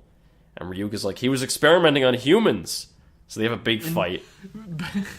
Sento has this great line where he says, yeah, experimenting on humans is definitely a problem. But... but the results are incredible. Yeah, Build is awesome. I can do all these amazing things because we traded the lives of a bunch of human beings. Isn't that true of everything we enjoy on a day-to-day basis, though? I guess that's true. I think so. There was some comedian that was talking. It was like every time you see like the pyramids or an amazing railroad, and you're like, "How did we build that?" It's just a lot of just horrible human suffering and then slavery, and just throw them at it, and then something incredible results. You just heave human bodies at something until eventually a cool thing happens. That's the best way to build. Hey. Tying it all together. Bringing it all back around. So, just as a disclaimer, Rider Club Radio does not support human suffering for any reason. Unless you watch Ghost. Hey-o. God, I don't support that. Don't watch that. So, meanwhile, Night Rogue is having a bath. Transformed, of course. And... he's not transformed. Fuck off. He's in a public bathhouse, and he's in a public bathhouse, and like this old guy comes in. We don't know who this old guy is yet. He just calls him Chairman, but he stands up out of the water and like bows to him with his fucking turkey dinner hanging there. I think the point of that was to show how, like he's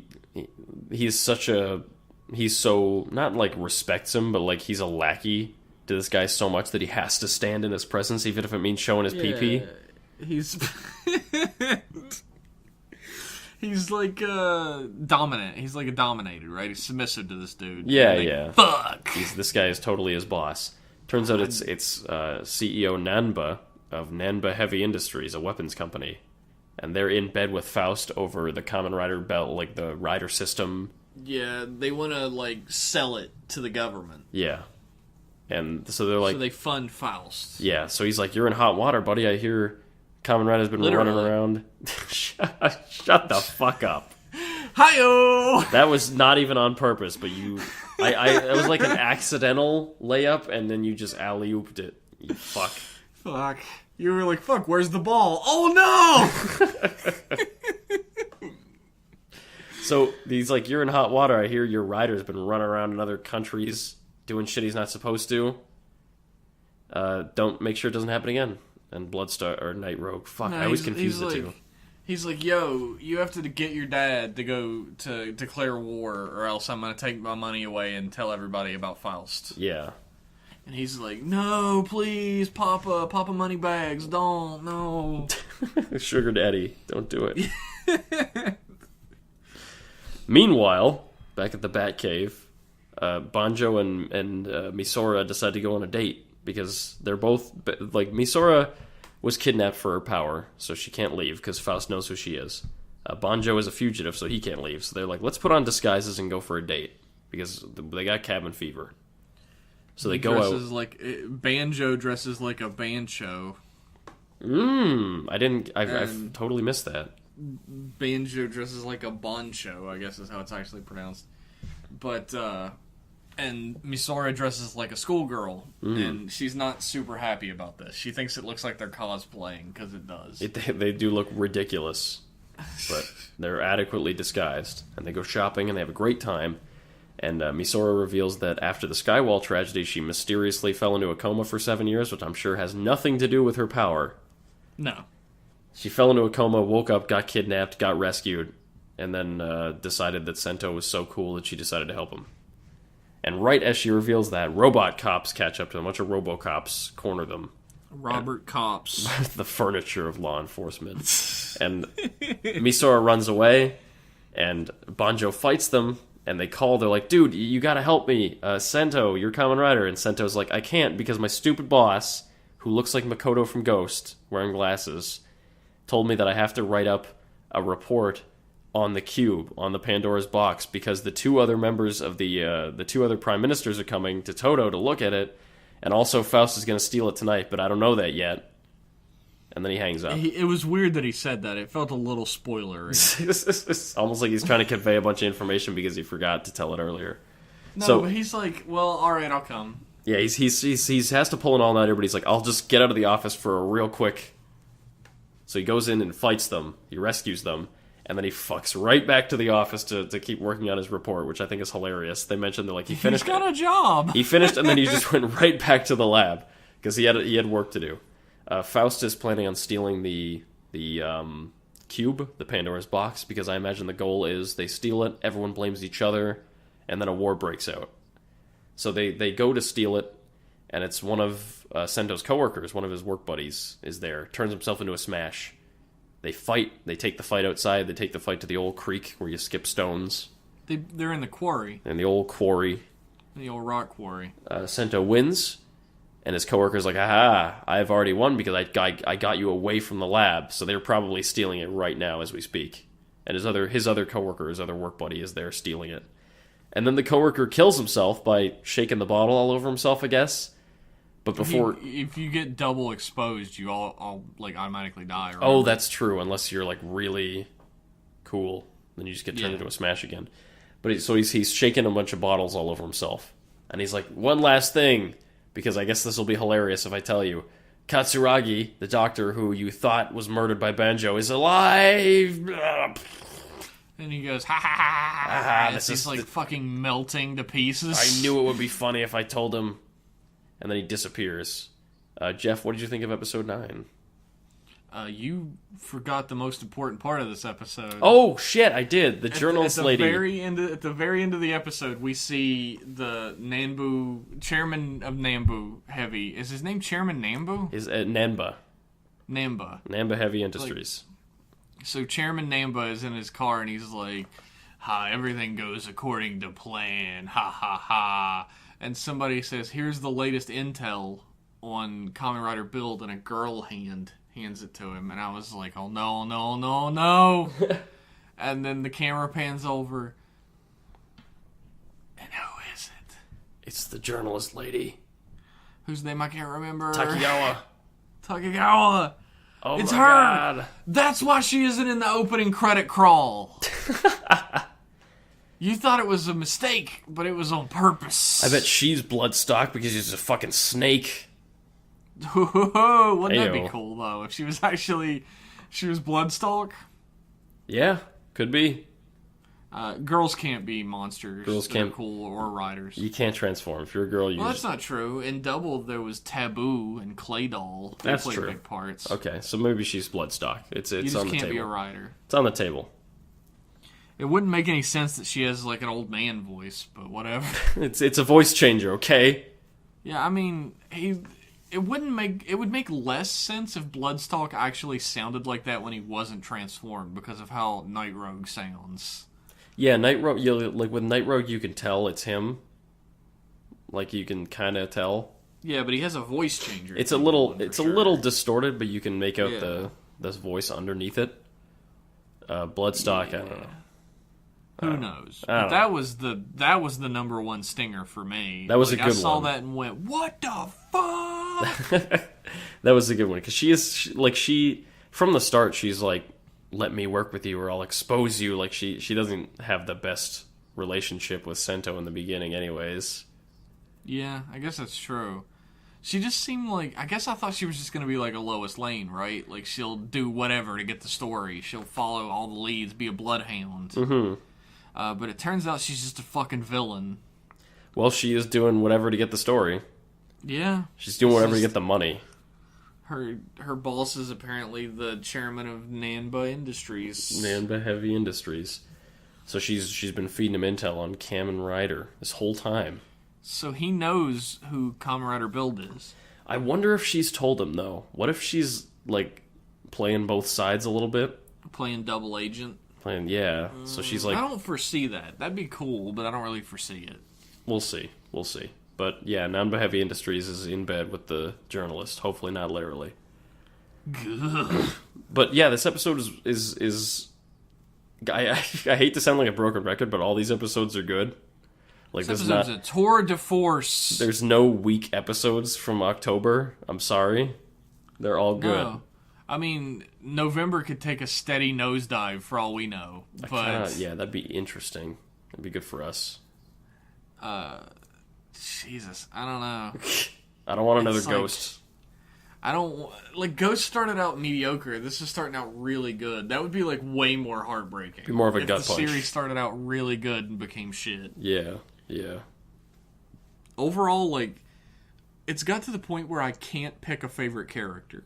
Yeah, which is always good. They're all so well-rounded and interesting. And like I said, I'm so glad that Misora gets a little character building in this episode. Oh, yeah. I thought that was excellent. Like, I like Misora a lot, actually. Yeah, but before this episode, she has two modes. She's got, like, her, like, tired, sort of angry, like, fuck you, get out of my face, I hate you. And then she's got her really fake Mitan persona. Idol personality. Yeah, Do an impression of that. Nope. Do it. No, I won't. Wow. I will not. You're just disappointing the tens of fans that are listening to this podcast right now. My voice actually can't hit that decibel, Jeff. It's impossible. Yeah. So okay. My smooth, velvety voice can't go that high. I've definitely not heard you do a lady voice before. I love that we learn about her actual personality. Yeah, you see her being genuine and opening up, which is great. Like she's really excited about being able to live a normal life, which makes you excited for her as an audience member. It gets you on her side. Like maybe she's an asshole, which she is, but she's had some trauma. She's been broken by the Skywall tragedy, just like all of us in this show. Just like every one of us who are listening to this right now. We've all suffered because of the Skywall tragedy. Man, that's what we should have done. We should have done like a podcast that was like podcasting from inside the world. How did we know all Kamen this Rider shit? Build, and we're like experts on Build or whatever. That would have been good. That would have been good. It's a shame that we chose the stupid regular podcast theme. Yeah, I mean, the thing is, there aren't really any other Kamen Rider podcasts, so I guess it doesn't matter. Yeah. I'm sure there are, but I don't know any of them. So we have the monopoly. So we're the only one. Don't go looking. Yeah. It's I'm glad for that. I'm glad for the funny costumes. I'm glad for... Is this... I didn't get the chance to mention it, but Hedgehog Fire... What was the name of the form? Fucking... It's a fire truck and a hedgehog. Oh, I don't remember. I think it's Fire Hedgehog or Hedgehog Fire or something. I really, really like that form. It's so dumb.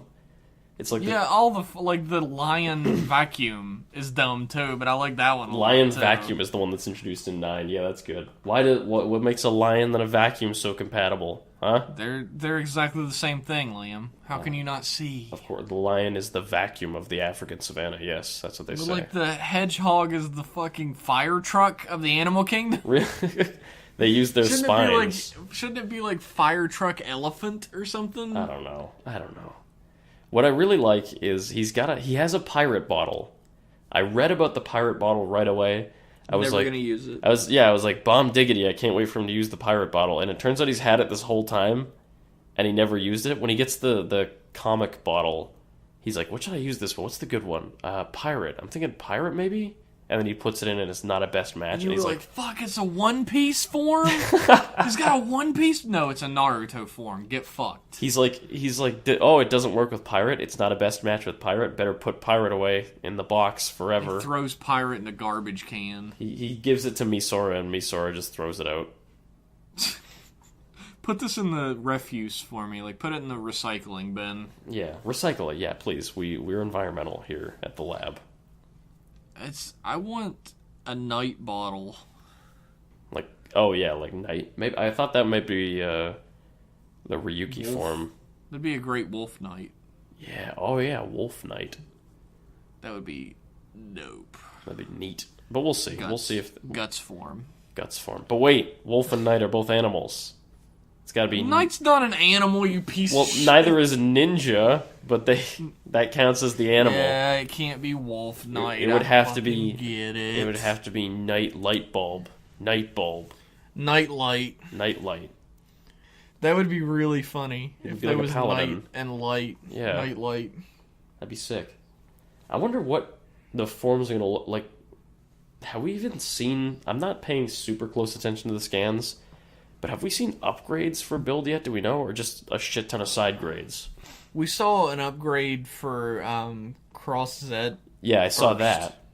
But like, I've always been expecting... But we haven't seen an upgrade for... Build. For any of Build's forms. I've been expecting this whole time to see, like, a bottle that's, like, big and just goes in both slots or something for, like... Yeah, that's definitely going to be the mid-grade. But... I'm thinking, here's what I hope. Here's what I hope so bad, is like the upgrades are just still 2 bottles that are just good, like really super strong matches. Like I hope the mid-season upgrade isn't like a big super bottle that's just one form, but I hope it's like Moon, Sun, or something crazy like that. See, what I hope is, we think that best match is the best it can get. But then he puts in 2 and it's like, greatest match! Or perfect match or something like that. Yeah. Yeah, and then his final form would be perfect. Yeah. Yeah, I'd be down for that. I like the duality theme in forms. I don't want them to just have like a... Like, I really thought it was cool in X-Aid when they had your level 2 form and then your level 3 form, like, over top of it. But then they just do away with that in later on forms. It would have been weird to have, like, a level 1, like a level 2 with a level 3 on top, and then a level 4 on top of that. That would have been incredible. It'd just be a mech show after that. I guess I could be alright with that. It'd be sick. It's just, Build has continuously just been good. Mm-hmm. Which I don't know, I'm nervous. We were nervous when before. A show is good. We've been nervous all through Build, and it's been consistently great. I'm so happy. I am too. Like, I really love Build, and it's breaking the Toei inverse suit principle, which I guess I have to explain here again. Yeah, in case. Throughout Kamen Rider history, there's been one hard and fast rule that you could follow, at least in Heisei. Especially latter day Heisei. If a series has a really fucking great looking suit, then it's definitely gonna have shitty writing. And if a series is a shit suit, it's It's probably going going to to be have amazing. great writing, i.e. Juoger. Yeah, it's always like your first impressions as well. Like, my first impression of Gaim was like, wow, that's really over-designed and glaring. Yeah. However, I grew to really love those suits. Yeah, and It's always your first impression. And That the is show was lovely. Oh, yeah, definitely. Yeah. That is the Toei inverse suit principle. So when Build got revealed, and it looked slick as hell, we were like, well, that's bad. That's bad news. It's bad news bears. I was really scared for what Build was going to be like. Thank God, though. This is shocking because it never happens, but we were so wrong. pleasantly surprised. Yeah. I Thank think goodness. that covers everything we were going to talk about when it comes to Build so Yeah. far. Yeah, I liked it. There it is in one clear, concise nutshell. You can just skip straight to this if you don't want to listen to the episode recap. I liked it. Yeah, I liked it and I loved it. Yeah. I want some more of it. It's a reference to an embarrassing country song, everyone. Oh, I didn't get that. Where I live, that shit you get osmosis, whether Okay. you want to or not. I guess you live in country. So Yes. Yeah. I live in country. You live in a itself. country, so of course you listen to country music. Unlike Liam, who lives in the middle of the ocean. Yeah. It's pretty rough out here. Here on Rider Club Radio, we like to answer viewer emails. Yeah. Or listener emails, I guess. You're viewing Sorry. if you're watching on YouTube. Yes. View listener emails. And if you would like to have your email read on the air, then you can send it on in to riderclubradio@gmail.com. So let's jump straight into emails. We didn't really get that many this time, which was shocking since you guys had a month. Where the fuck were you? Look, it's a time of transition. It's a time of chaos. Everything is in flux. Yeah. Our first email is from Don Piontis, who is a longtime writer and listener of our weekly podcast. Mm-hmm. Who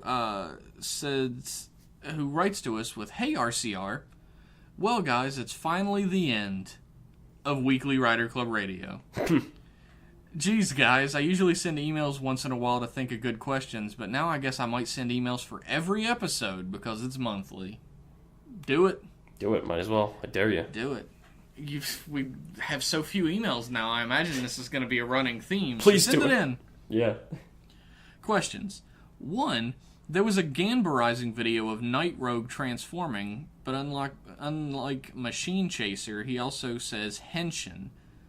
Does it vex you guys he's not a rider, but says it anyway? We've actually seen him transform now.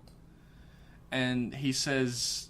Does he say Henshin? No, he says... Oh, what does he say? He says, like, vaporized, doesn't Yeah, he? he's got some funny line, but he doesn't say Henshin. Yeah. But it does not vex me. It does not... No, I am not Oja. Things don't vex me, generally. I'm not vexed. Liam, shit vexes you all the time. That's true. You're a very vexable person. Kamen Rider vexes me pretty hard. What if there was a Kamen Rider Vex? You know what? That's a believable name. I could see it. Kamen Rider Vector the Crocodile. I'd watch that show. Fuck it. 2. Considering how funny Build is, which is the funniest thing you guys have seen so far? I'll probably ask this question again when the series ends. You guys can't choose the sex talk because it's too easy. There was a sex talk? I think it's when they're talking about, it's when the two girls are having pizza. Oh, And they're like, yeah. which guy do you like the most? And then... Which boy do you want to smooch? Yeah. Which, as That we was know, funny. it's all girls talk about when they're alone. Yes, girls only talk about boys ever, and there's definitely not a rule about this. Yeah, no. Or a test or anything. Nothing for that I've media. ever heard of. No. The funniest thing I've seen so far, I really did laugh out loud when it panned over and Banjo was wearing a clown outfit. And he asked him, "Why are you dressed like a clown?" And it just cut to the next scene. I would have been. I would have liked it if he had opened his mouth to respond and got cut. That would have been good too. I think that's what made me laugh the most earnestly. For me, I'd say learning about Sento's past pre-amnesia got a few good giggles out of me. That was fun. Finding out, like, seeing his ridiculous fucking hair, and then the scenes when you actually, like, there's the scene when he gets dropped off. It's a flashback of him getting dropped off to test out the new drug, and you see, like, the way he walks and the way he moves. He's like a totally different character. I thought that was kind of silly. It was silly, and the actor's like really good at that. Like, yeah, he starts doing like the rolling R's thing that like Japanese punks do. Yeah, like his whole character completely bends over backwards to look back at his friend. Really strange. Loved it. 3. If other Showa writers get reboot treatment like Amazon's, would you like to continue the alternative henshin saying like Amazon saying Amazon? I don't know if you can do like Strongers. Well, Amazon always said Amazon. He was the first writer that didn't say henshin. You said Amazon. So I think that's why they took carryover. That. Yeah, if they did other series, they'd probably just say henshin like they did. If they did a Strongers, though, I would love if they said it the way...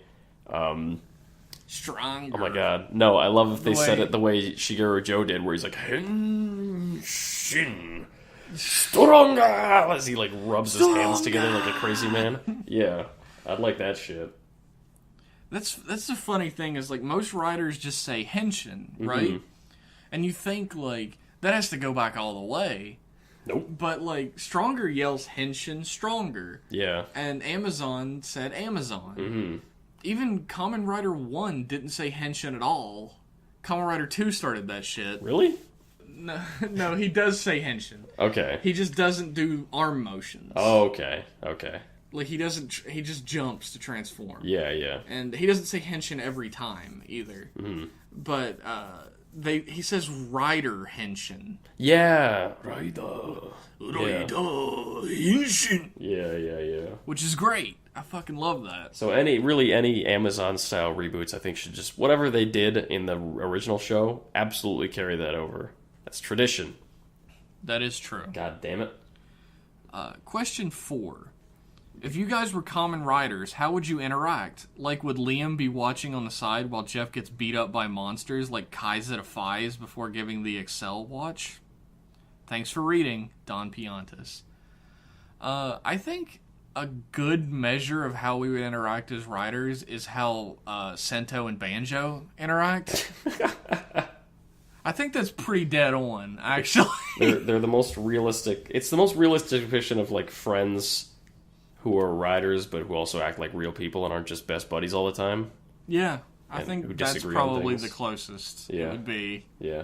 Because neither of us is actually, like, a giant asshole or whatever. Yeah. We just, like, are constantly sort of, like, ribbing and shitting at each other. I imagine there probably would be a scene where Liam is watching me get my ass kicked and not doing anything just because it would be funny to wait a minute before helping me. Maybe that would be my evil turn. I'm like, what are you doing? And you're like, you're getting your ass kicked. You fucking suck at being a rider. You're terrible at this. Yeah. Just let your friend die because it's funny. You were definitely not the main rider in this series. No, for sure, no. Never. Secondary for life. Thank you for writing in, Don Piantas. We appreciate you christening our new series with your presence. You got the first email. Cherish that. Our next email is from Runts. Runts? How many of them? It's got a Z, so at least it's an awesome amount of runts. A really extreme litter of runts. Fucking radical runts. Yeah. Dear Rider Club Radio, final episode? Seriously? That really freaked me out, but it seems I'll see you again at the end of October. It's November now, but it is the October series of episodes. This is the October crop that we're reviewing, yeah. So the last time I sent you guys mail was probably last year or January, and honestly, I've been abandoning the radio for a while since. I like that we're the radio, though. We're the new radio, yeah. We replaced and it. the first thing I saw after a while of break was final episode, so that was sort of shocking. Sorry for the shock. Episode final. Dun dun dun. We really need to do a commentary track on episode final before I forget to mention that. Maybe that'll imperative. Be the next thing we do. That's fucking imperative, yeah. Yeah, look for that sometime, everybody. I'm itching to talk about some shitty writer We're talking about All Good Rider for a long time. Yeah. I used to be into Flower Shop Man Taiga Hanaya. Hanaya? Yeah, Hanaya. I used to be into Flower Shop Man Taiga back in the day, abandoning him in the middle of X8 because he stopped being badass, and right now I'm into Kamen Rider Build reporter girl Sawa Takegawa.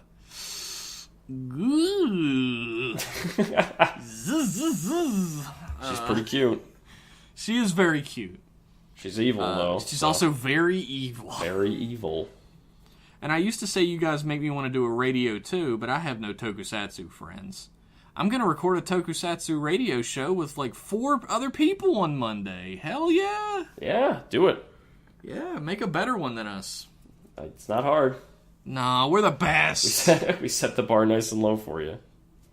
Other podcasts about tokusatsu set the bar low. We leapt over it by accident. It's still low. We tripped and fell over it.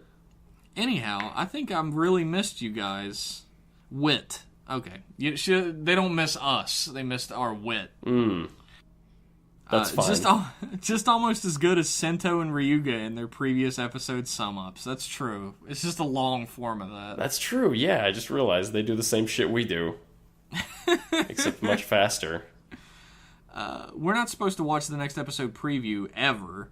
This is actually the advice I received before marathoning Kamen Rider Drive. Toei seems disinterested in fixing the problem of their previews containing too much spoilers.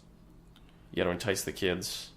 By the way, the Kamen Rider actor I want as my boyfriend is either Ryosuke Yamamoto, who was Makoto in Ghost, or Hayato Isomura, who was Alan.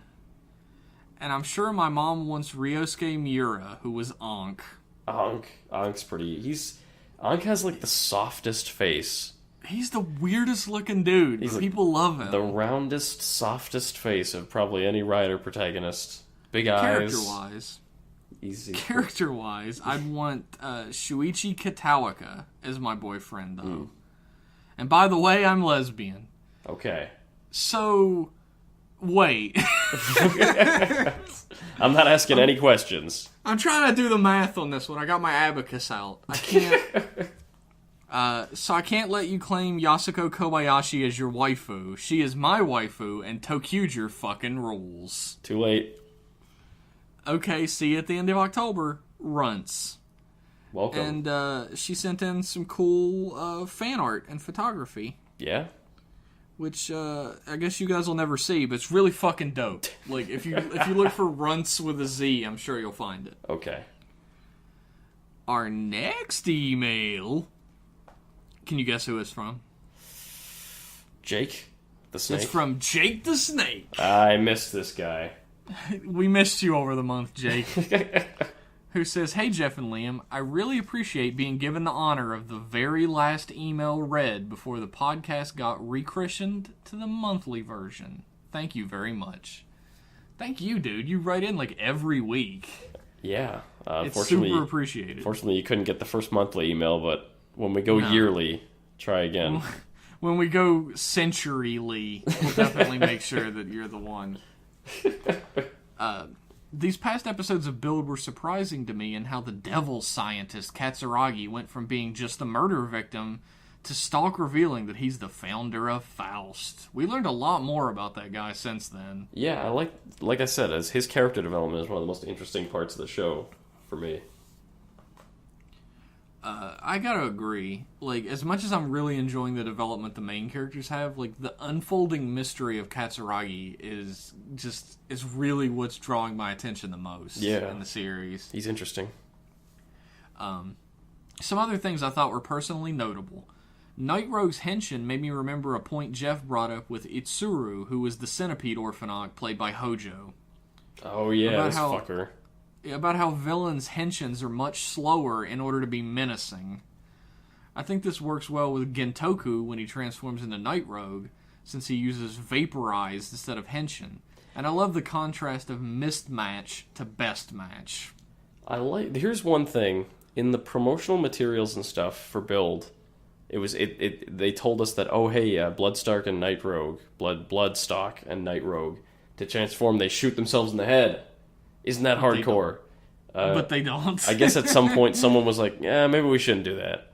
Maybe we shouldn't take this from Persona 3. Just have him spray some mist out of the end of the gun.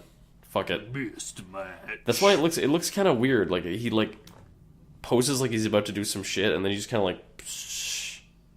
Like, it think feels it looks like... cool. It looks okay, but a gunshot to your own head would be a little more striking, I think. It's so lame. It's edgy. I like it. It's already been done. You've already been done. That's true. You got me there. Got no counter for that. Ryuga getting more involved in fights is always fun, in my opinion. From using the drill breaker and the cross dragon backing him up, and occasionally getting caught in the crossfire of its own flame shots, which I thought was hilarious. Yeah, I like his little dragon buddy. I hope he's I usually don't like gadgets in Kamen Rider. I don't care about the food droids or whatever, but the little dragon buddy I like. They used him really well in Double, which you still need to watch. Which I still need to watch. I haven't seen Double. They use one as like a spy camera, and they use another as like a listening device. Mm-hmm. All detective shit. Yeah, of course. I think the show is trying to hint that Katsuragi, or part of his personality, was put into Sento, with him figuring... Oh, we already covered this. Yeah, but that is interesting. You got something there. It was very interesting. We already covered it, but it is exceptionally interesting. I hadn't even considered it before Jeff mentioned it. Questions. 1. What are some lesser used or uncommon colors that you wish they'd use more often as the main colors of rider suits in a rider series? Ooh. See, I like on a main rider like a striking red, and that is used plenty. That is a really good look. I think blue isn't used as much as it could be. I'm trying to think. I feel like blue is a really great rider color, like especially the blue that Gatak has. Yeah, that really like strong, deep blue. Yeah, like that electric blue. Yeah. Really great. It's I can't think of any like there's a lot of blue side grades, of course. Mm-hmm. But like main forms that are blue for the main rider, yeah, there aren't that many I can think of off the top of my head. Here's a pop quiz, Liam. Sure. Do you know who the first blue rider was? Well, if we're gonna talk about that, Rider 1 was like a teal, I know. He counts. Alright, that's he the counts. Answer. I'll call him that. He was the first rider that could be called blue. His costume is it's like a greenish blue, his first one. It's very blue. Yeah. Which I really love. Like, if I had to pick a favorite look for the original Kamen Rider, it would definitely be his first suit. His very first suit is really slick. But yeah, I'd say blue is my choice for uncommon color that I wish that they'd use more often for a main rider. I wouldn't mind more neon pink. Really? You know, I feel like that's like X8's thing, and it's like his thing. Yeah, right? it's true. It's that and extreme '90s thing that's totally. Decade was magenta, which is kind of close. Yeah, pink and black is such a great color combo, though. Decade really rocks it. I like the suit. You know what? Yellow is like yellow and black would be amazing. Yeah, like Zabi. Yeah, is one of the coolest looking fucking suits ever. Yeah, there's a color scheme I'd like to see on a main rider. Question 2. While the reveal of Rogue was kind of obvious, Stalk's identity is still a mystery at this point. With how a lot of his personality conveyed by how he talks and acts, which character do you think is the real identity of Stalk? I am still pulling for Soichi. I'd say it's... There's so much misdirection in this show. Yeah. It seems like he's set up so hardcore to be him. I don't know. I don't think the show has made any specific hints yet towards Soichi. He got... I guess they just thought he might be in Faust. Yeah, and then he turned out he wasn't. I think it's him. It's a good idea to bring up right now that he has some sort of weird fucking superpower. Yeah, you can mash a earlier tablet. In the series, he turns an iPad into a back scratcher with his hands. Yeah, something's up with him. So there's got to be something going on with him. Mm-hmm. It might just be that he got powers when he touched the cube. Yeah, that's true. That's true. Question 3. The angry bottle jacking transformation in episode 6 was really ridiculous. So what are some angry / pissed off transformation moments that you think properly conveyed the anger for their scene? I'm going to go with the first time Kagami transformed into Gatak. Bonus points for the Zector breaking through the window. Thanks, and looking forward to the next episode / next month's installment of the podcast. As always, Jake the Snake.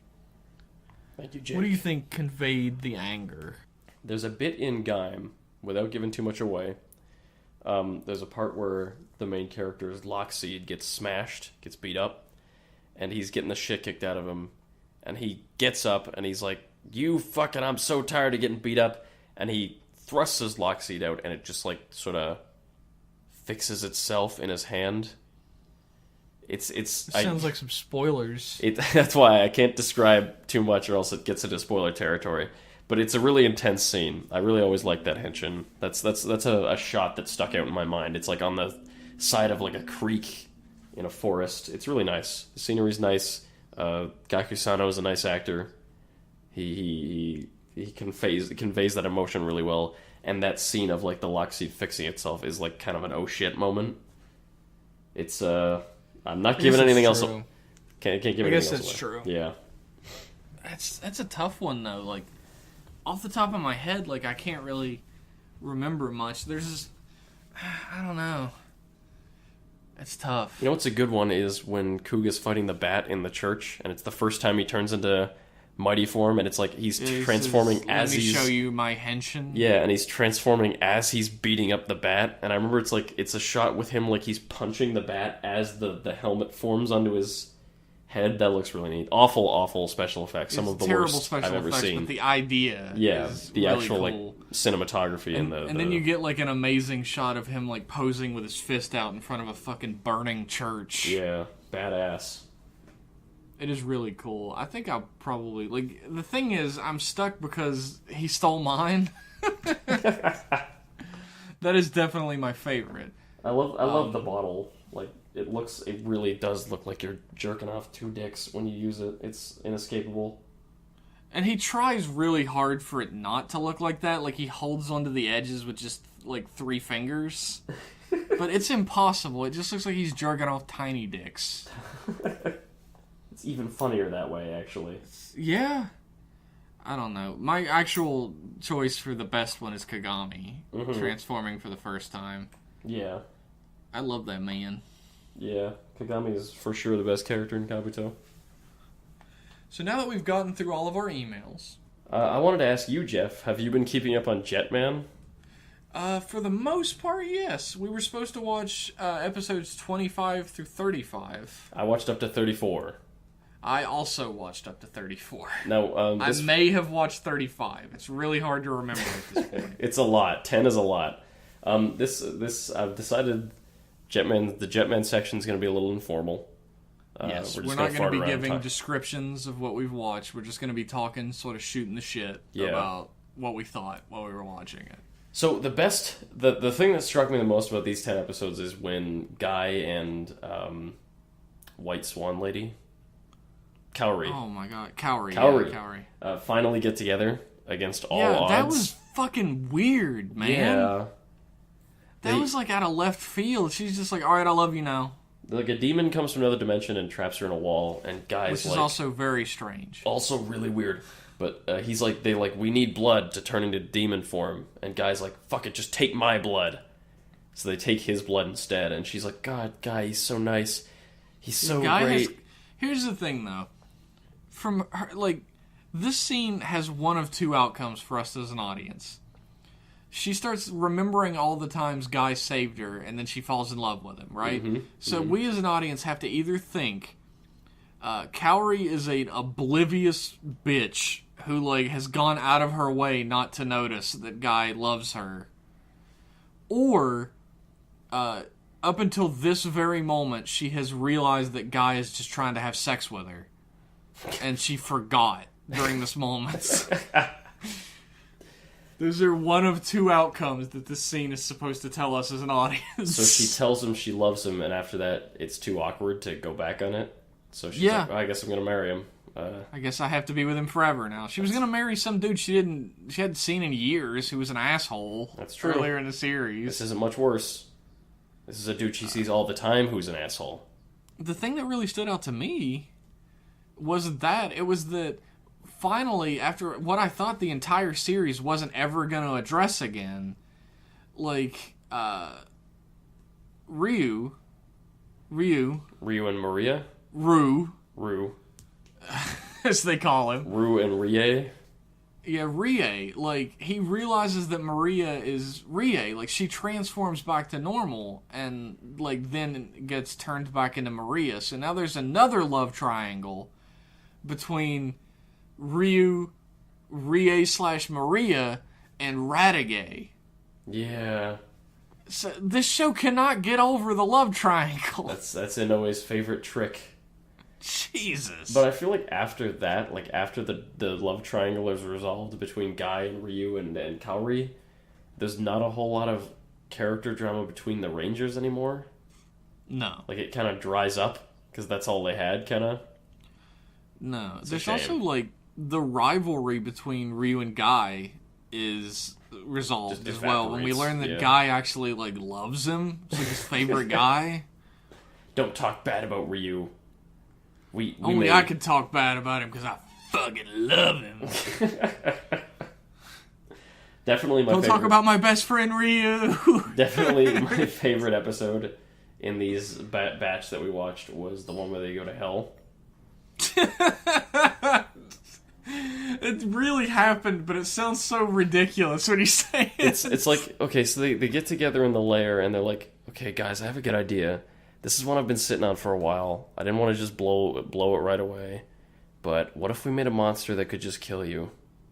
And everyone's like, well, shit. You're a genius. Why don't we just make a monster that will send you straight to hell? Why don't we just do that? Skip the whole fighting part. It just touches you and you go to hell. How does that sound good? Yeah? Okay. Like, everybody's like, holy shit, Radiguet. You're a genius. You're really smart. Why didn't we think of that? So all the Rangers get dragged to hell except for Ryu, and I think Kaori stays as well. Yeah, she stands under a waterfall and prays. Yeah, and the only way that they can do it is for Ryu to project his soul into hell by praying so hard and meditating so hard. Which is apparently something you can do. You can just do. So he meditates. This episode is like really like, I don't know anything about Shintoism at all, but it seems a little mismatched that like they use Shinto prayers in order to go to Christian hell. Well, I don't think it's ever named as hell. They just call it the underworld, but it's pretty clearly based on our version of hell that we have from Inferno. It's very this fire and the souls of the damned and demons and shit. You know, you pick and choose, right? You take stuff from many resources. Religion's greatest hits on hell. Yeah. So they go to hell and like get tortured, which involves hanging on a tree that's overtop some lava. And you just hang on there for like 3 hours while Ryu comes to get you. And then when he gets there, he's like, yo, we can do anything through the power of belief in hell, and they transform and escape. Like, that episode was really weird. It's really good to know, though. It's good to know that if anybody dies, they can just go down and get them. Well, that's what Morpheus did. Or tried to do, anyway. Yeah. Or not Morpheus, Orpheus. Orpheus, yeah. One of them should really change their name. I vote Orpheus. Orpheus, like, went down to hell to get his bride, and if he just wouldn't fucking look back, he could have had her, but... He had to look back. Which is, in Japanese folklore as well. Really? Like, Izanagi and Izanami, the, like, created, like, the original beings, the original gods. Yeah. Like, she goes to the underworld, and he goes to retrieve her, and he can't look back at her. Mm-hmm. Or else she can't come. And he looks back and she's like a horrible rotting corpse and he runs away. It's fucked up. Yep. She's not too happy about it. That's great. I also like the episode where Ryu becomes evil for an episode to save Rie. And he puts on some sick sunglasses and a suit. And he trades Tetra Boy, which is the new robot. And then... I love when he fucking completely loses his goddamn mind and thinks that, like, Rie becomes his imaginary friend that he thinks is real. It's good. That was a good scene. God. The best part, though, is when, like, so he's tricking them and he turns evil. He goes over to the other side. the bad guys are like, fuck you, we'll take Tetra Boy and kill you, and they kill him. And then it turns out he was hiding inside of Tetra Boy, and the Ryu that they killed was an android. It was a fucking Which replicant. they just have. They just had an android around. But no, not only they had it, but Ryu was able to steal it too, because nobody knew. Yes. Because you have to fool your friends in order to fool your enemies. They had a Ryu android that he stole, and no one knew. And yeah, so he goes, and they're like, Ryu, why don't you just tell us your fucking plan? And he's like, well, if you can't fool your friends, you'll never fool your enemies, am I right, ladies? And everyone's like, yeah, he's right. He's right. Yo, he's right. He's right. Let's not make this awkward. Let's just beat the bad guy. Everybody's real fucking mad, and he says that, and they just all smile and go, yo, he's right. He's right. Let's get this shit over with and go home and just never speak of this day again. This stupid fucking day. That's every episode of this show. Let's go home and never speak of this again. They all live at the fucking base together, I guess. It's gotta be awkward with the love triangle. I adore this show. Like, this show's really fucking fun. Usually shows that are like wacky like this, Sentai shows that are wacky like this, tend to lose their luster and get boring. But Jetman has stayed consistently hilarious and also a little heartfelt. It's got that perfect balance of like, here's this ridiculous teddy bear monster, but also it's just a little bit of real. It's a little bit of reality in there. Putan. It's just enough to keep you watching. It breaks my heart, man. Like the teddy bear monster. The teddy bear monster was a really... It broke my fucking heart. Really heartfelt episode, yeah. R.I.P. Putan. Yeah, that's I think the quintessential Jetman episode. It's a silly teddy bear, but there's also a little bit of humanity in there, a little bit of pathos. Like, I felt like at the end of the episode too, it ends on a weird cliffhanger that never gets resolved. Mm-hmm. Where like the people who basically cause Putan to get murdered like show up and they're like dumping garbage and going, fuck teddy bears, and like the fucking Akko is like, I'm gonna beat you up, and then it ends. But like, if it was just like a silly like, oh Akko, like go get him, but like sort of like serious action music starts playing. Those guys need comeuppance. But they never get it because the episode freeze frames on Akko being angry and walking towards them. That's a shame. Time stopped just in time to stop her. Jeez. R.I.P. Putan. Like, people feel bad for Juju Burger. Fucking watch Jetman, the episode with Putan in it. It'll make you cry. You'll know what real sadness and despair is. Just wanted to be loved again. Like, I felt bad for him even when he was just, like, trying to get Akko to, like, love him. And she was like, ew, no, you stink. Fuck you. And he was just like, Mama, please. I fucking exist. You have to take responsibility. I'm real. I'm basically a child. Yeah, and she's like, fuck off. I'm not your mom, asshole. She's 16. She's too young to be a mom. Not in America. Heyo. Take that shit, country I live in. Fucking social commentary. That's a problem all over. Not just America. So that's all we've got on Jetman Teen Pregnancy. That's what I'm done with. So our Jetman segment, even though we're watching like 1 million episodes at a time, is going to be fairly short. Jetman's just going to be spitballing because 10 fucking episodes. I'm not going through. It's just going to be spitballing. Fuck that. Also, like, we're going to be done with this after 2 more episodes. So, yeah.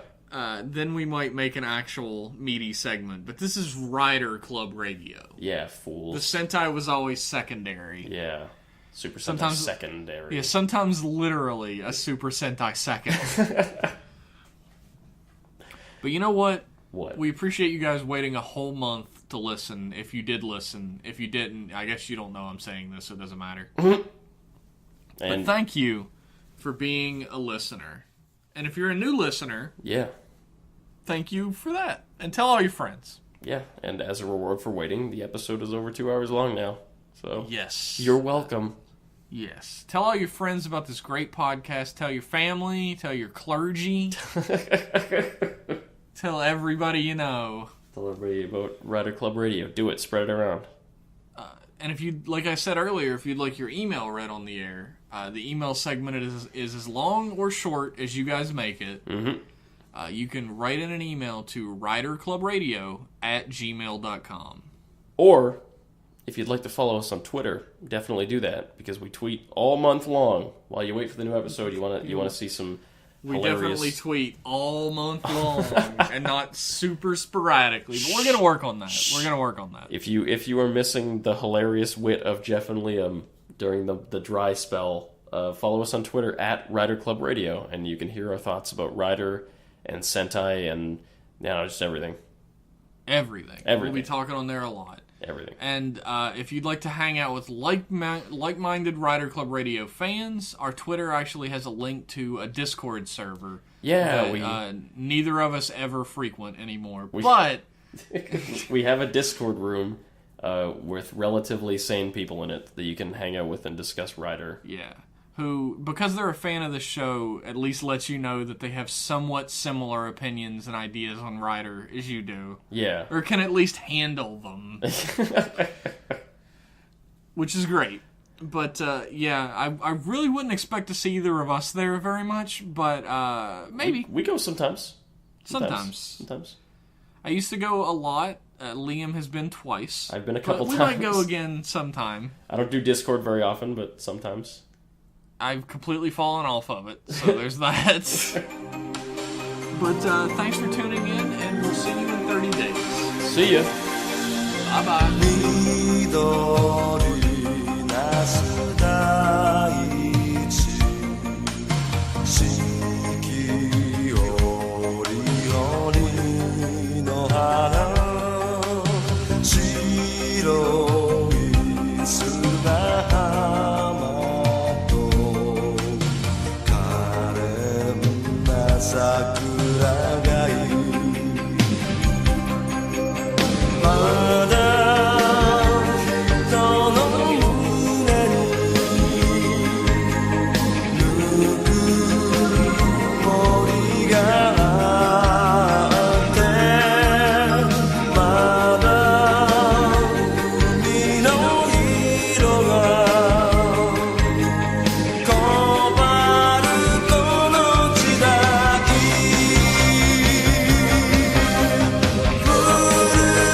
Sakura ga